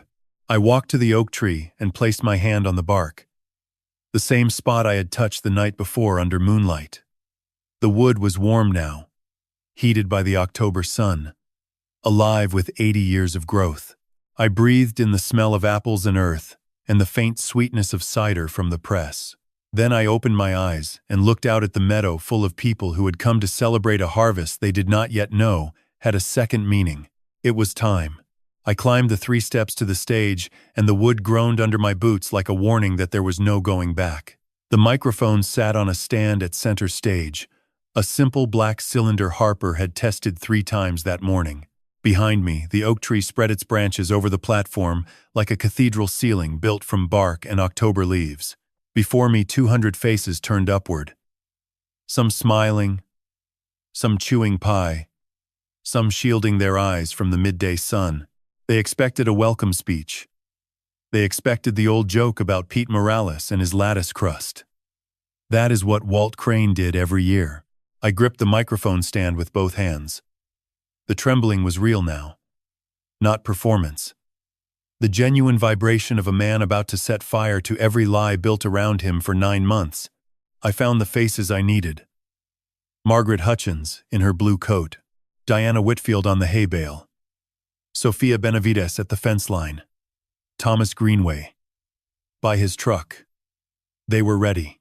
I found Jolene near the cider press in her cream dress, smiling at Martha Clemens. She caught my eye and tilted her head. The encouragement a loving wife offers a sick husband about to embarrass himself. That tilt almost made me hesitate. "Good morning," I said. My voice came out stronger than anyone expected. I saw surprise ripple through the front rows. "Thank you for coming to the 32nd Crane Harvest Festival. This valley has been my home for 70 years. This oak behind me has stood for 80. Planted by my grandfather the year he broke ground on this farm." The crowd was quiet. Even the children had stopped running. Every year I talk about apples and weather and price per bushel. This year I'm going to talk about what happens when someone decides your land is worth more than your life. The silence thickened. Jolene's hand tightened around her paper cup, but her smile did not falter. She did not yet understand. 9 months ago, my wife Jolene began adding a substance to my nightly cider. The substance was ricin, a poison derived from castor beans, administered in doses low enough to mimic natural organ failure. By the time my kidneys shut down, everyone here would believe Walt Crane simply got old and died. 200 people stood frozen. Jolene's cup hit the ground. Cider splashed across her shoes. Her mouth opened, but no sound came out. I did not die, because my 8-year-old son Micah heard a conversation he was never meant to hear. He warned me. Because of his courage, I am standing here today. I nodded to Harper. The canvas tarp dropped. The portable screen flickered to life. There, projected 6 feet wide, was the interior of my barn. Time-stamped. Saturday, 2:14 in the afternoon. Jolene sat at the table beside Garrett Nash. His voice filled the meadow through the speakers. "The medical proxy papers are ready. Once he is in the hospital, you sign as next of kin. We transfer the deed within 72 hours. Then Jolene's voice. Flat and clinical. He barely finishes a full glass before he starts coughing. A sound moved through the crowd. Not a gasp. Something lower. The collective exhale of 200 people witnessing a confession played back from a barn they had walked past 1,000 times. I let the footage play 40 more seconds. Garrett detailing the property transfer. Pacific Ridge Holdings. The Whitfield closing. Then I raised my hand, and Harper paused the video on Garrett's face, his red marker circling 3 farms on the county map. That man is Garrett Nash, also known as Gerald Naughton. Over 6 years, he has targeted elderly landowners across this region. He poisons them or manipulates their medical conditions to gain power of attorney, then transfers their property to shell companies in Delaware, under Pacific Ridge Holdings. I pointed to the blue coat near the pie tables. Margaret Hutchins is here today. Her husband Earl died 4 years ago in Klickitat. The coroner said, organ failure. It was ricin. Their ranch was sold for $400,000. Its real value was $3.2 million. Margaret stepped forward and pulled a photograph from her coat pocket. She held it above her head with both hands. Earl on horseback, young and sunburned, riding across a pasture that no longer belonged to his family. The photograph trembled, but she held it high and steady like a flag. Diana Whitfield is here. Her father, Roy, farmed winter wheat in Ellensburg for 53 years. His land is now a gas station. Diana stood from the hay bale and raised her father's work gloves above her head. The leather was cracked and dark with decades of soil. She said nothing. The gloves said everything. Sophia Benavides is here. Her grandfather Alberto planted 1,200 pear trees by hand. He named each row after a grandchild. He is in a care facility now. His land was taken. Sophia turned her palm upward, open and empty, showing the crowd what remained when everything had been stolen. Thomas Greenway is here. His wife Pauline died 3 years ago. The coroner said, heart failure. Thomas uncrossed his arms and took one step forward from his truck. He did not lift anything. His face was enough. The face of a man who had buried his wife without knowing she had been murdered. The meadow fell cemetery silent. The kind of silence that presses against your chest until breathing becomes a conscious act. I looked at Jolene. Her cream dress was spotted with the cider she had dropped. Her face was the color of ash. Jolene, I said quietly, but the microphone carried my voice across the field like a stone skipping across still water. You poured my cider every night for 9 months. You added 3 drops from a brown bottle in your leather bag. You smiled when I drank. You kissed my forehead when I coughed. She stepped backward. Her heel caught the cider press platform, and she stumbled. Her eyes darted toward the gravel road, measuring escape. Then Harper unpaused the video. A new clip. Different angle, different day. And on that screen, clear as morning, Jolene opened the brown bottle, held it over a mason jar, and counted the drops out loud. 1, 2, 3. Her lips moved in perfect synchronization with the poison falling into my cider. The video ended, and the screen went dark. For 3 seconds, the meadow held its breath. 200 bodies locked in a silence so complete, I could hear the cider press dripping behind the crowd. Then the sound came. Not from one throat, but from all of them. A low rumble that started in the back rows and rolled forward like thunder crossing a wheat field. It was not a shout. It was the sound a community makes when it discovers the ground beneath its feet has been mined.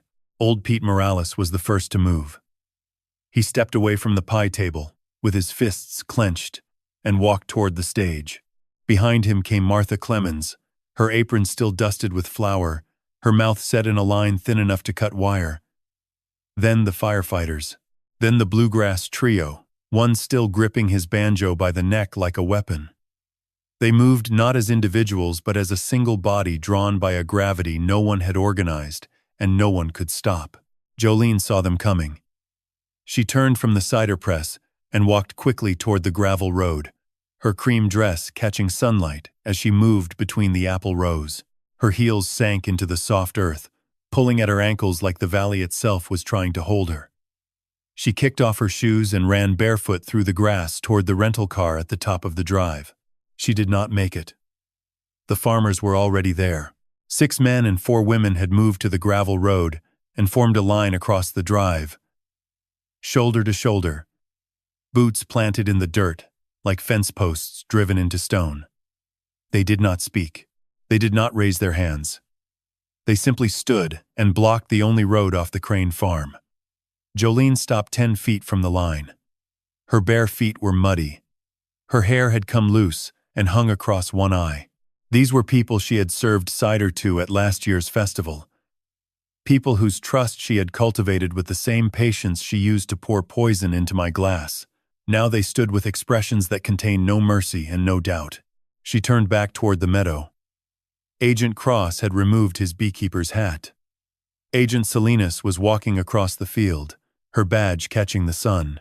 2 additional agents converged from opposite sides, their casual clothes suddenly inadequate to conceal the authority in their stride. Jolene Crane, Salinas said. Federal Bureau of Investigation.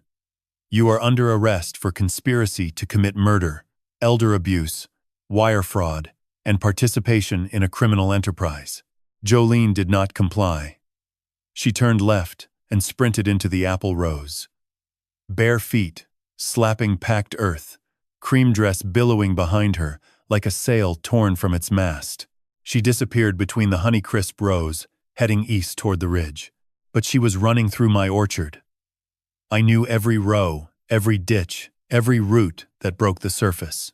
The eastern rows narrowed where my grandfather planted them too close in 1951, and the ground dropped into a drainage channel 40 yards past the 12th row. Etta was already circling the eastern perimeter road in her truck, cutting off the only exit. Jolene would hit the channel, lose her footing, and find herself facing the fence line with no way through. I did not chase her. Instead, I climbed down from the stage and walked through the crowd toward the oak tree. People parted, without a word. Micah appeared at my side, his hand finding mine with the accuracy of a boy who had practiced this grip in darkness for 2 weeks. We walked to the base of the oak and waited. 7 minutes. Etta's voice came first, calm and commanding through the trees. Then footsteps, the heavy, deliberate steps of escorts, and the lighter, uneven steps of someone who had stopped running. They emerged from the 12th row into the meadow. Etta on one side, Cross on the other. Jolene between them with her hands cuffed behind her back. Her dress was torn at the hem. Her feet were black with orchard soil. Etta walked her across the meadow in full view of 200 people. She did not hurry. She did not shield Jolene from the eyes that followed every step. This was the valley witnessing the consequence it had been denied for 6 years across 5 farms. Every face needed to see that the machine could be stopped. They brought her to the oak tree. Jolene stood 3 feet from me, wrists bound, hair tangled with apple leaves. For the first time since the day she walked into my life at the farmer's market, I saw her without the mask, without the smile, without the sweetness. What remained was a woman whose eyes held nothing but calculation, scanning the crowd for an angle that did not exist. Micah looked at his mother. He did not cry. He did not look away. He held my hand and looked at her with the same steady brown eyes that had watched her pour 3 drops into a mason jar. His grip tightened once. Our signal. I am here. At that same moment, 43 miles south on Interstate 82, a black sedan pulled off at the Prosser exit. Agent Salinas had relayed the arrest to the FBI team positioned along Garrett's known route. 2 unmarked vehicles boxed the sedan at a gas station. Garrett stepped out in his gray suit, portfolio under his arm, and faced 4 federal agents with drawn weapons and a warrant listing 17 counts across 5 counties. He did not run. Men like Garrett do not run. They calculate. In the 3 seconds it took him to realize there was no deal to forge, no proxy to sign, his face emptied. Every ounce of control drained from his features, like water from a cracked jar. He placed the portfolio on the hood and put his hands behind his head. Back at the oak tree, Etta read Jolene her rights. The words floated across the meadow, mixing with the smell of apples and the faint smoke from pie ovens. You have the right to remain silent. Anything you say can and will be used against you in a court of law. Jolene was silent. For the first time in 9 months, she had nothing to pour, nothing to measure, nothing to sweeten. The meadow watched her being led to Etta's truck. The door closed. The engine started, and the cream dress with the gold buttons disappeared down the gravel road in a cloud of valley dust. The dust from Etta's truck had not yet settled when the meadow began to exhale. 200 people stood in the October sunlight, blinking, breathing, returning slowly to the world they had occupied before they watched a woman get arrested beneath an 80-year-old oak tree. Some of them sat down on the grass where they stood, as if their legs had simply decided the day had asked too much. Others moved toward each other in small clusters, touching arms, whispering, shaking their heads with the stunned repetition of people who had just witnessed something they would spend years trying to explain to anyone who was not there. Margaret Hutchins had not moved from her spot near the pie tables. She still held Earl's photograph against her chest, pressed flat over her heart, and her eyes were closed. Diana Whitfield sat on the hay bale with her father's gloves on her lap, running her thumb along the cracked leather in slow circles. The way you pet an animal you are about to say goodbye to. Sofia Benavides was kneeling in the grass with her brother, their foreheads nearly touching, speaking in Spanish too soft for anyone else to hear. Thomas Greenway had returned to his truck and was sitting in the open bed with his boots hanging over the tailgate, staring at the orchard with the empty expression of a man whose grief had just been given a new shape but not a smaller weight. I stood at the base of the oak tree, with Micah's hand still in mine. Harper was beside the stage, disconnecting cables, folding the tarp with the methodical precision of a woman who needed her hands busy because her mind was too full. Harlan leaned against his truck behind the equipment shed, arms crossed, watching the crowd with the quiet vigilance of a man who understood that the hardest part of any surgery is not the cutting, but the stitching that comes after. The 4 families found me one at a time over the next hour. Margaret came first. She walked to the oak tree and stood before me without speaking. Then she held out Earl's photograph and turned it so I could see it clearly. Earl Hutchins on horseback. Young. Sunburned. Alive. He would have liked you, she said. He always said the only men worth trusting were the ones who smelled like dirt and kept their word. She placed her hand on my forearm and squeezed once, then walked back to her car and drove away. Diana came next. She did not touch me. She stood 4 feet away and held up her father's gloves. 53 years, she said. He wore these every single day. The leather is so stiff now I cannot bend the fingers, but I keep them because they still hold the shape of his hands. She lowered the gloves and looked at the orchard behind me. Thank you for not letting him disappear. Sophia approached with her brother. She was younger than I expected, maybe 25, with dark eyes that carried a weight far beyond her years. My grandfather cannot understand what happened today, she said. His mind is too far gone. But I understand. And when I visit him next week, I am going to sit beside his bed and tell him that the 3rd row from the south fence still has his name on it. Even if he does not hear me, the trees will. Thomas was the last. He did not come to the oak tree. I went to him. I walked across the meadow to his truck and stood beside the open tailgate where he sat with his boots in the dust. We did not speak for a long time. The afternoon sun was moving behind the Cascades, casting long shadows through the apple rows, turning the valley gold and amber. Finally, he said, I thought she just got sick. 3 years I believed that. 3 years I visited her grave and told her I was sorry I could not save her. He looked at me with eyes that were red but dry. How do you bury someone twice? I did not have an answer. Some questions are not meant to be answered. They are meant to be carried, the way you carry a stone in your pocket to remind yourself that weight is real and the world is not always kind. I placed my hand on his shoulder and held it there until he nodded once, a small motion that meant nothing and everything at the same time. By 4 in the afternoon, the meadow was nearly empty. The pie tables had been cleared. The cider press stood silent, its iron arm resting at an angle that looked like a salute. The bluegrass trio had packed their instruments and driven away without playing a single song. The festival that had begun as a celebration of apples had ended as something no one in the valley would ever fully name. Harper found me sitting on the stage steps with Micah asleep against my shoulder. The boy had not spoken since Jolene was taken away. He had held my hand through every conversation, every embrace, every silence, and when the weight of the day finally exceeded what an 8-year-old body could carry, he leaned into me and closed his eyes the way a boat leans into the dock when the current stops. Dad, Harper said. She sat beside me on the step. The wood was warm from the afternoon sun. The FBI wants a full deposition from you on Monday. Etta says the county prosecutor is coordinating with the federal case. They are building parallel charges at the state and federal level. I nodded. The legal machinery would grind forward. With or without my attention.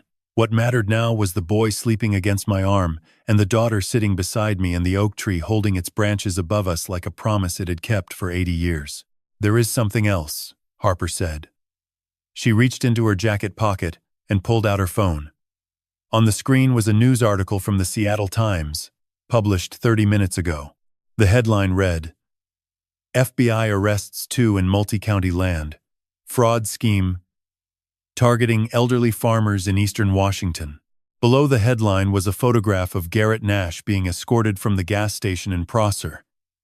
His hands behind his head, his gray suit wrinkled, his face as empty as the shell companies he had built. They are calling it the Yakima Valley conspiracy, Harper said. I looked at the headline, and then I looked at the orchard. 500 acres of trees my grandfather planted, my father tended, and I had grown into something no one in this valley knew about. Crane Organics, a $500 million empire built from this soil, registered under holding companies so layered that my own wife never discovered the truth.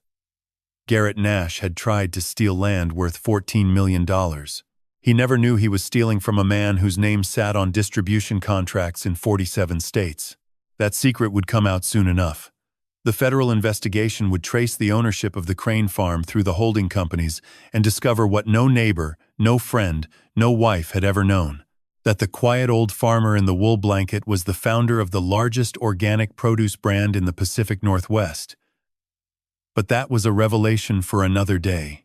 Today belonged to the four families. To Margaret and Earl's photograph. To Diana and her father's gloves. To Sophia and the third row from the south fence. To Thomas and the question that has no answer. Micah shifted against my shoulder and murmured something in his sleep. I leaned down to listen. His lips moved once more, and this time I heard the words clearly. "We are home, Dad." I looked up at the oak tree. Its leaves were turning gold at the edges, catching the last light of the afternoon, and somewhere in its highest branches, a bird was singing a song I had not heard since spring. The trial began on a Monday in November, 3 weeks after the Harvest Festival, in a federal courtroom in Yakima that smelled like old carpet and new anxiety. 70 years on this earth, and I had never sat inside a courtroom. I had settled every dispute with a handshake or a silence long enough to make the other man reconsider. But handshakes do not work when the defendant has poisoned 5 families across 3 counties. Garrett Nash sat at the defense table in a navy blazer someone had brought to the county jail. His hair was combed. His posture was straight. He looked like a man attending a conference, not a man facing 17 federal counts. His attorney, Catherine Voss from Portland, filed 14 motions in the first week. None worked. The camera in the nest had recorded 47 hours. The FBI had traced 19 wire transfers across 6 shell companies. Claire Duchamp turned state's witness on the second day, and her testimony was the sound of a door slamming shut on every exit Garrett had built. Jolene sat at a separate table with a court-appointed attorney. She refused to cooperate with the FBI. She refused to look at me when I entered the courtroom with Harper on my right and Micah holding my left hand. She stared at the judge's bench with the same flat expression she wore in the barn when she told Garrett I barely finished a glass before coughing. The prosecution called me on the 4th day. I wore my good flannel shirt, the one Ruth Ann gave me for our 20th anniversary, and my work boots. Prosecutor David Chen walked me through the timeline. The cider. The symptoms. Micah's warning. The barn recordings. Harlan's diagnosis. The camera. The Harvest Festival. I spoke for 2 hours and 14 minutes, and when I finished the courtroom was silent the way the meadow had been after the video ended. The secret came out during cross-examination. Catherine Voss, attempting to establish a financial motive for what she called my entrapment scheme, asked me to state my net worth. David Chen objected. The judge overruled, and for the first time in 30 years I said the words out loud. My name is Walter James Crane. I am the sole founder and majority shareholder of Crane Organics Incorporated, a holding company that operates the largest organic produce distribution network in the Pacific Northwest. Current estimated net worth is approximately $520 million. The courtroom stopped. Every pen froze. Catherine Voss stood with her mouth open and her legal pad in midair. Garrett turned his head and looked at me for the first time since the trial began. The blood left his face the way color leaves a leaf in October. He had tried to steal $14 million from a man worth $500 million. Harper testified on the 7th day. She brought the forged text messages printed on poster-sized exhibits and walked the jury through each one. When she read the message that said, "You are just like your mother, stubborn and cold," her voice cracked for the only time. She paused and said, "My mother was the warmest person I have ever known. My father never once called anyone cold." Harlan testified on the 9th day with charts that made jurors lean forward. He compared ricin accumulation to pesticide building in soil, invisible until irreversible. He showed my blood panels, toxin levels circled in red, and told the jury I would have been dead within 10 days without Micah's warning. The 4 families testified across 3 days. Margaret placed Earl's photograph on the witness railing, where it faced the jury throughout her testimony. Diana wore her father's gloves on the stand, the stiff leather making her gestures slow, as though Roy's hands were testifying through hers. Sophia read a letter her grandfather wrote before his dementia, about the pear trees and the grandchildren's names on each row. 2 jurors wiped their eyes. Thomas spoke for 11 minutes about his wife's final weeks, the unexplained symptoms, the bills, the orchard sold to pay for treatments that never worked. He looked at Garrett and said, "You sold her death to pay for your suits." The verdict came on a Friday afternoon. Garrett Nash, guilty on all 17 counts, 30 years without parole. Claire Duchamp received 8 years under her cooperation agreement. 2 associates, an appraiser in Wenatchee, and an accountant in Spokane, received 12 and 15 years respectively. Jolene's state case concluded separately. She was convicted of attempted murder, conspiracy to commit elder abuse, and fraud. Judge Patricia Rowan, a woman who had farmed strawberries in the Skagit Valley before law school, sentenced her to 12 years. Before reading the sentence, she said, "You poisoned a man who trusted you with his home, his health, and his child." The court finds no evidence of remorse. I stood on the courthouse steps with Harper and Micah. November air carried the smell of coming snow from the Cascades. Reporters asked questions I did not answer. Micah held my hand. Harper stood close enough that our shoulders touched. Agent Salinas handed me a manila folder from the curb. Inside was a federal court order returning the Hutchins Ranch, the Whitfield Farm, the Benavides Pear Orchard, and the Greenway Cherry Grove to their rightful families. All proceeds from Pacific Ridge Holdings would be distributed as restitution. Margaret would get her ranch. Diana would see her father's wheat field. Sophia's pear trees would remain in the family. Thomas would reclaim the orchard he sold to pay for murder disguised as medicine. I closed the folder and looked at Harper.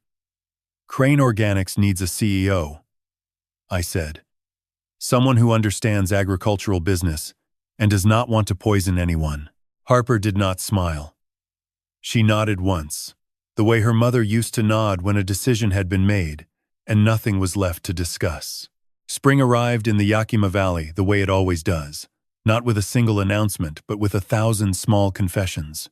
The cherry blossoms opened first along the irrigation ditches, pale pink against the dark soil, trembling in a wind that still carried the memory of winter.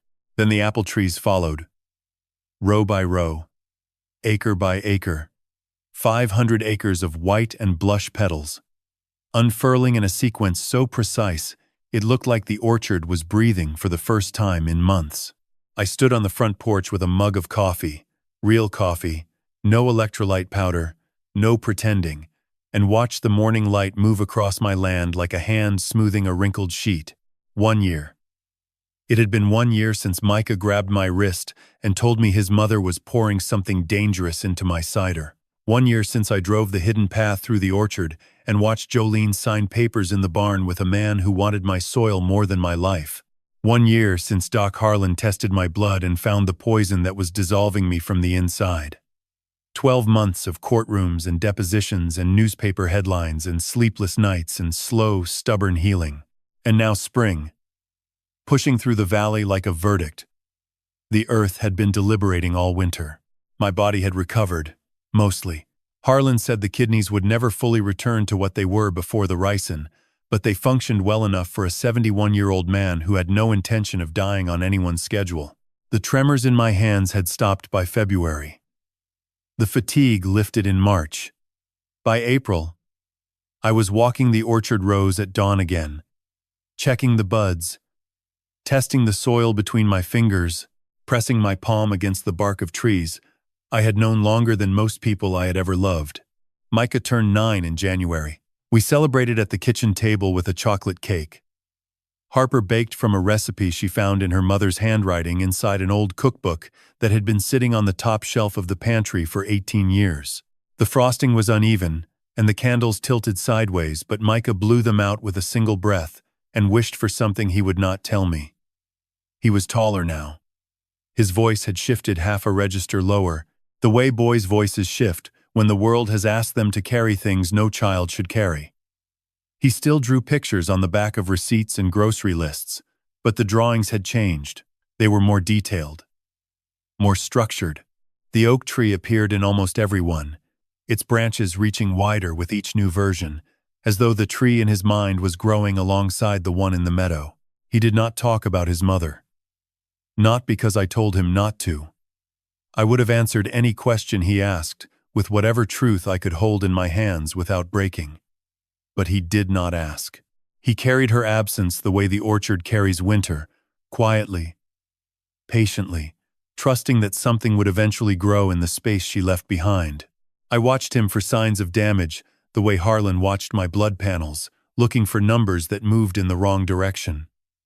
But Micah's numbers, whatever invisible metrics measure the health of a child's heart, seemed to hold steady. He laughed at the dog Harper brought home in March. A brown mutt with one ear that stood up and one that folded over like a page in a book someone forgot to finish reading. He named the dog Bushel. And every morning they ran through the orchard together before breakfast. The boy and the dog weaving between the trees, like a thread stitching the rows together. Harper moved into the farmhouse in December, 2 weeks after the trial ended. She took the upstairs bedroom that had been hers as a girl, the one with the window that faced the oak tree. She repainted the walls a color she called sage, which looked to me like the underside of an apple leaf in late summer. She hung a photograph of her mother on the wall beside the window, the same photograph I kept pinned above my workbench, Ruth Ann under the oak tree in her white dress, laughing. Now there were 2 copies of that laugh in the house, one in the workshop and one in the bedroom, and sometimes in the early morning when the light was right, I could almost hear it echo between them. She drove to Seattle 3 days a week for Crane Organics, making the 4-hour round trip in the green Subaru with the dented bumper that she refused to replace because she said the dent reminded her of the morning she drove home and found out her father did not hate her. The company had survived the revelation of my identity better than I expected. The board of directors, 7 people who had known my name for decades but had never seen my face, welcomed Harper with the cautious optimism of executives who understood that the founder's daughter was not a figurehead, but a woman who had spent 10 years learning the language of agricultural business from the ground up. By March, she had restructured the regional distribution network, hired a new compliance team, and initiated a program that provided interest-free loans to small organic farmers across eastern Washington. She called it the Hutchins Grant. Margaret cried when she heard. Doc Harlan came by every 2 weeks to check my blood. He sat at the kitchen table and drew vials with the same gentle hands that had once stitched up cattle and delivered foals in the middle of the night. He never charged me. I never asked him to. Some debts are not measured in currency. They are measured in the distance a man will drive at midnight to save a friend he has known for 40 years. Sheriff Etta stopped by on Sundays. She brought cornbread from her sister Sarah and sat on the porch with me, while Micah and Bushel chased each other through the blossoms. She had been promoted to county sheriff after the Yakima Valley case made national news. She wore the new badge the way she wore everything, without ceremony, pinned slightly crooked on her jacket, as though she had put it on in a hurry and never bothered to straighten it. She told me the Benavides family had begun replanting Alberto's pear orchard with Sophia supervising every row. She told me Thomas Greenway had returned to his cherry grove and spent the first week sitting in the grass between the trees, not working, just sitting, relearning the sound of land that belonged to him again. On a Saturday morning in April, 1 year and 2 days after the Harvest Festival, I walked to the oak tree with Micah. The meadow was green, and the petals from the nearest apple rose drifted across the grass like slow confetti. The oak had leafed out fully, its canopy so dense and wide that standing beneath it felt like standing inside a green cathedral with the sky filtered through 1,000 stained glass windows made of chlorophyll and light. Micah reached into his jacket pocket and pulled out a folded piece of paper. He handed it to me without a word. I unfolded it carefully. It was a drawing. The oak tree, massive and detailed, its branches reaching to the edges of the page. Beneath it stood 5 figures. A tall man with work boots, a tall woman with short hair, a small boy with a dog at his feet, and 2 new figures I had not seen in his drawings before. A woman in a blue coat holding a photograph. and a man sitting in the grass between rows of cherry trees, Margaret and Thomas. He had drawn them into the family. I looked at my grandson of the valley. This 9-year-old boy who had saved my life with a whisper and rebuilt it with crayons and courage, and I felt something move through my chest that I cannot name because it has no name. It is too large for gratitude and too quiet for joy. It sits somewhere between the two, in the space where the roots of an 80-year-old oak tree meet the soil that has held them since before any of us were born. I want to tell you something before this story ends. Not because I need you to agree with me, but because I spent 71 years learning it, and I think it might save you some time. The first lesson is this: trust is not a gift you give once. It is a door you leave open every day, and you must pay attention to who walks through it. I left that door open for Jolene because she was beautiful and kind, and she made the loneliness stop. I did not watch the door. I did not notice when she started carrying things out of my house that were not hers to take. My health, my daughter, my land, my future. I am not telling you to lock the door and live behind it. I am telling you to stand beside it with your eyes open. Love with your whole heart, but watch with both eyes. Those two things are not enemies. They are partners. The second lesson is about children. We think we protect them by keeping them away from the hard things. We think silence is a shield. It is not. Silence is a cage that teaches a child the world is too dangerous to speak about. Micah was 8 years old when he heard his mother planning my death on a phone call she thought he could not understand. He could have stayed silent. He could have buried that secret inside his small body and let it eat him the way the ricin was eating me. Instead, he spoke. He grabbed my wrist, and he told me the truth. And that truth saved my life. If you have children, teach them that their voice matters. Teach them that speaking the hard truth is not betrayal. It is the deepest form of love a person can offer. The third lesson is about patience.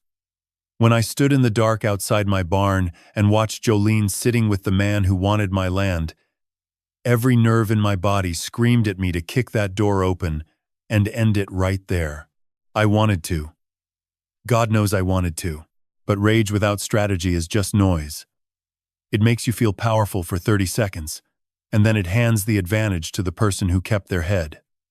I waited. I gathered evidence. I built alliances. I let Jolene believe she was winning because her confidence was the rope she used to hang herself. If someone is hurting you, do not give them the satisfaction of watching you explode. Be the farmer, not the storm. Plant your response in soil they cannot see, water it with patience, and wait for the harvest. The fourth lesson is about forgiveness. And I want to be honest with you because honesty is the only currency I have left. I have not forgiven Jolene.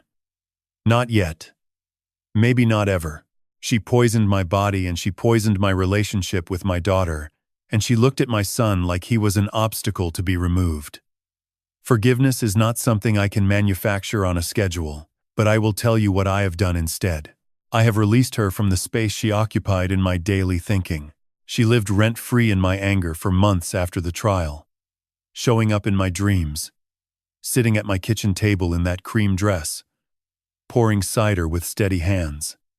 I evicted her, not with forgiveness but with focus. I focused on Micah's laughter in the orchard, on Harper's voice reading quarterly reports at the kitchen table, on Harlan's big hands drawing blood with the gentleness of a man who has spent his life healing things. I filled the space Jolene occupied with people who deserved to be there. And eventually the space became too crowded for her ghost. The fifth lesson is the one that took me 71 years to learn. And it is the simplest of all. You are never too old to be underestimated. And you are never too old to prove them wrong. Garrett Nash looked at me and saw a dying farmer in a wool blanket. He saw a man whose hands shook and whose voice cracked and whose body was surrendering to time and chemistry. He did not see the man who built a $500 million company from a roadside apple stand. He did not see the father who would burn the world down to protect his son. He did not see the 70-year-old soldier who had learned in Vietnam that the most dangerous man in any room is the one who looks like he has already lost. If anyone ever looks at you and sees someone too old, too tired, too broken to fight back. Let them. Let them build their plans on the foundation of your weakness. And when the time comes, stand up straight. Open your mouth and show them what grows from the soil they tried to steal. Now I have one more thing to say, and this part is for you. If this story reached something inside you, if you felt your chest tighten when Micah whispered his warning, if you felt your jaw clench when Margaret held up Earl's photograph, if you felt the ground shift when the farmers stood across that gravel road and said no, then do me a favor. Share this story. Not for me. For the Margarets and the Dianas and the Sophias and the Thomases who are out there right now, living inside a machine they do not yet know exists. For the children who are listening at doors and watching from hallways and holding secrets that weigh more than their small bodies should ever carry. For the old men and old women sitting in farmhouses and apartments and care facilities who have been told by polished men in gray suits that their land, their lives, their legacies are worth less than the paper they are printed on. Share this story. Because stories are how we warn each other. Stories are how we stand across the road and say this far and no farther. Hit that subscribe button. Leave a comment below. Tell me your story if you have one. Tell me about the person who tried to pour poison into your life and the moment you decided to stop drinking. I will read every word, I promise you that. And if you are sitting somewhere right now, alone, wondering if anyone sees what is happening to you, wondering if your voice is loud enough to matter, wondering if there is anyone left who will stand beside you under an old tree and fight for the ground beneath your feet, then hear me. You are not alone. Your voice matters. And the roots hold.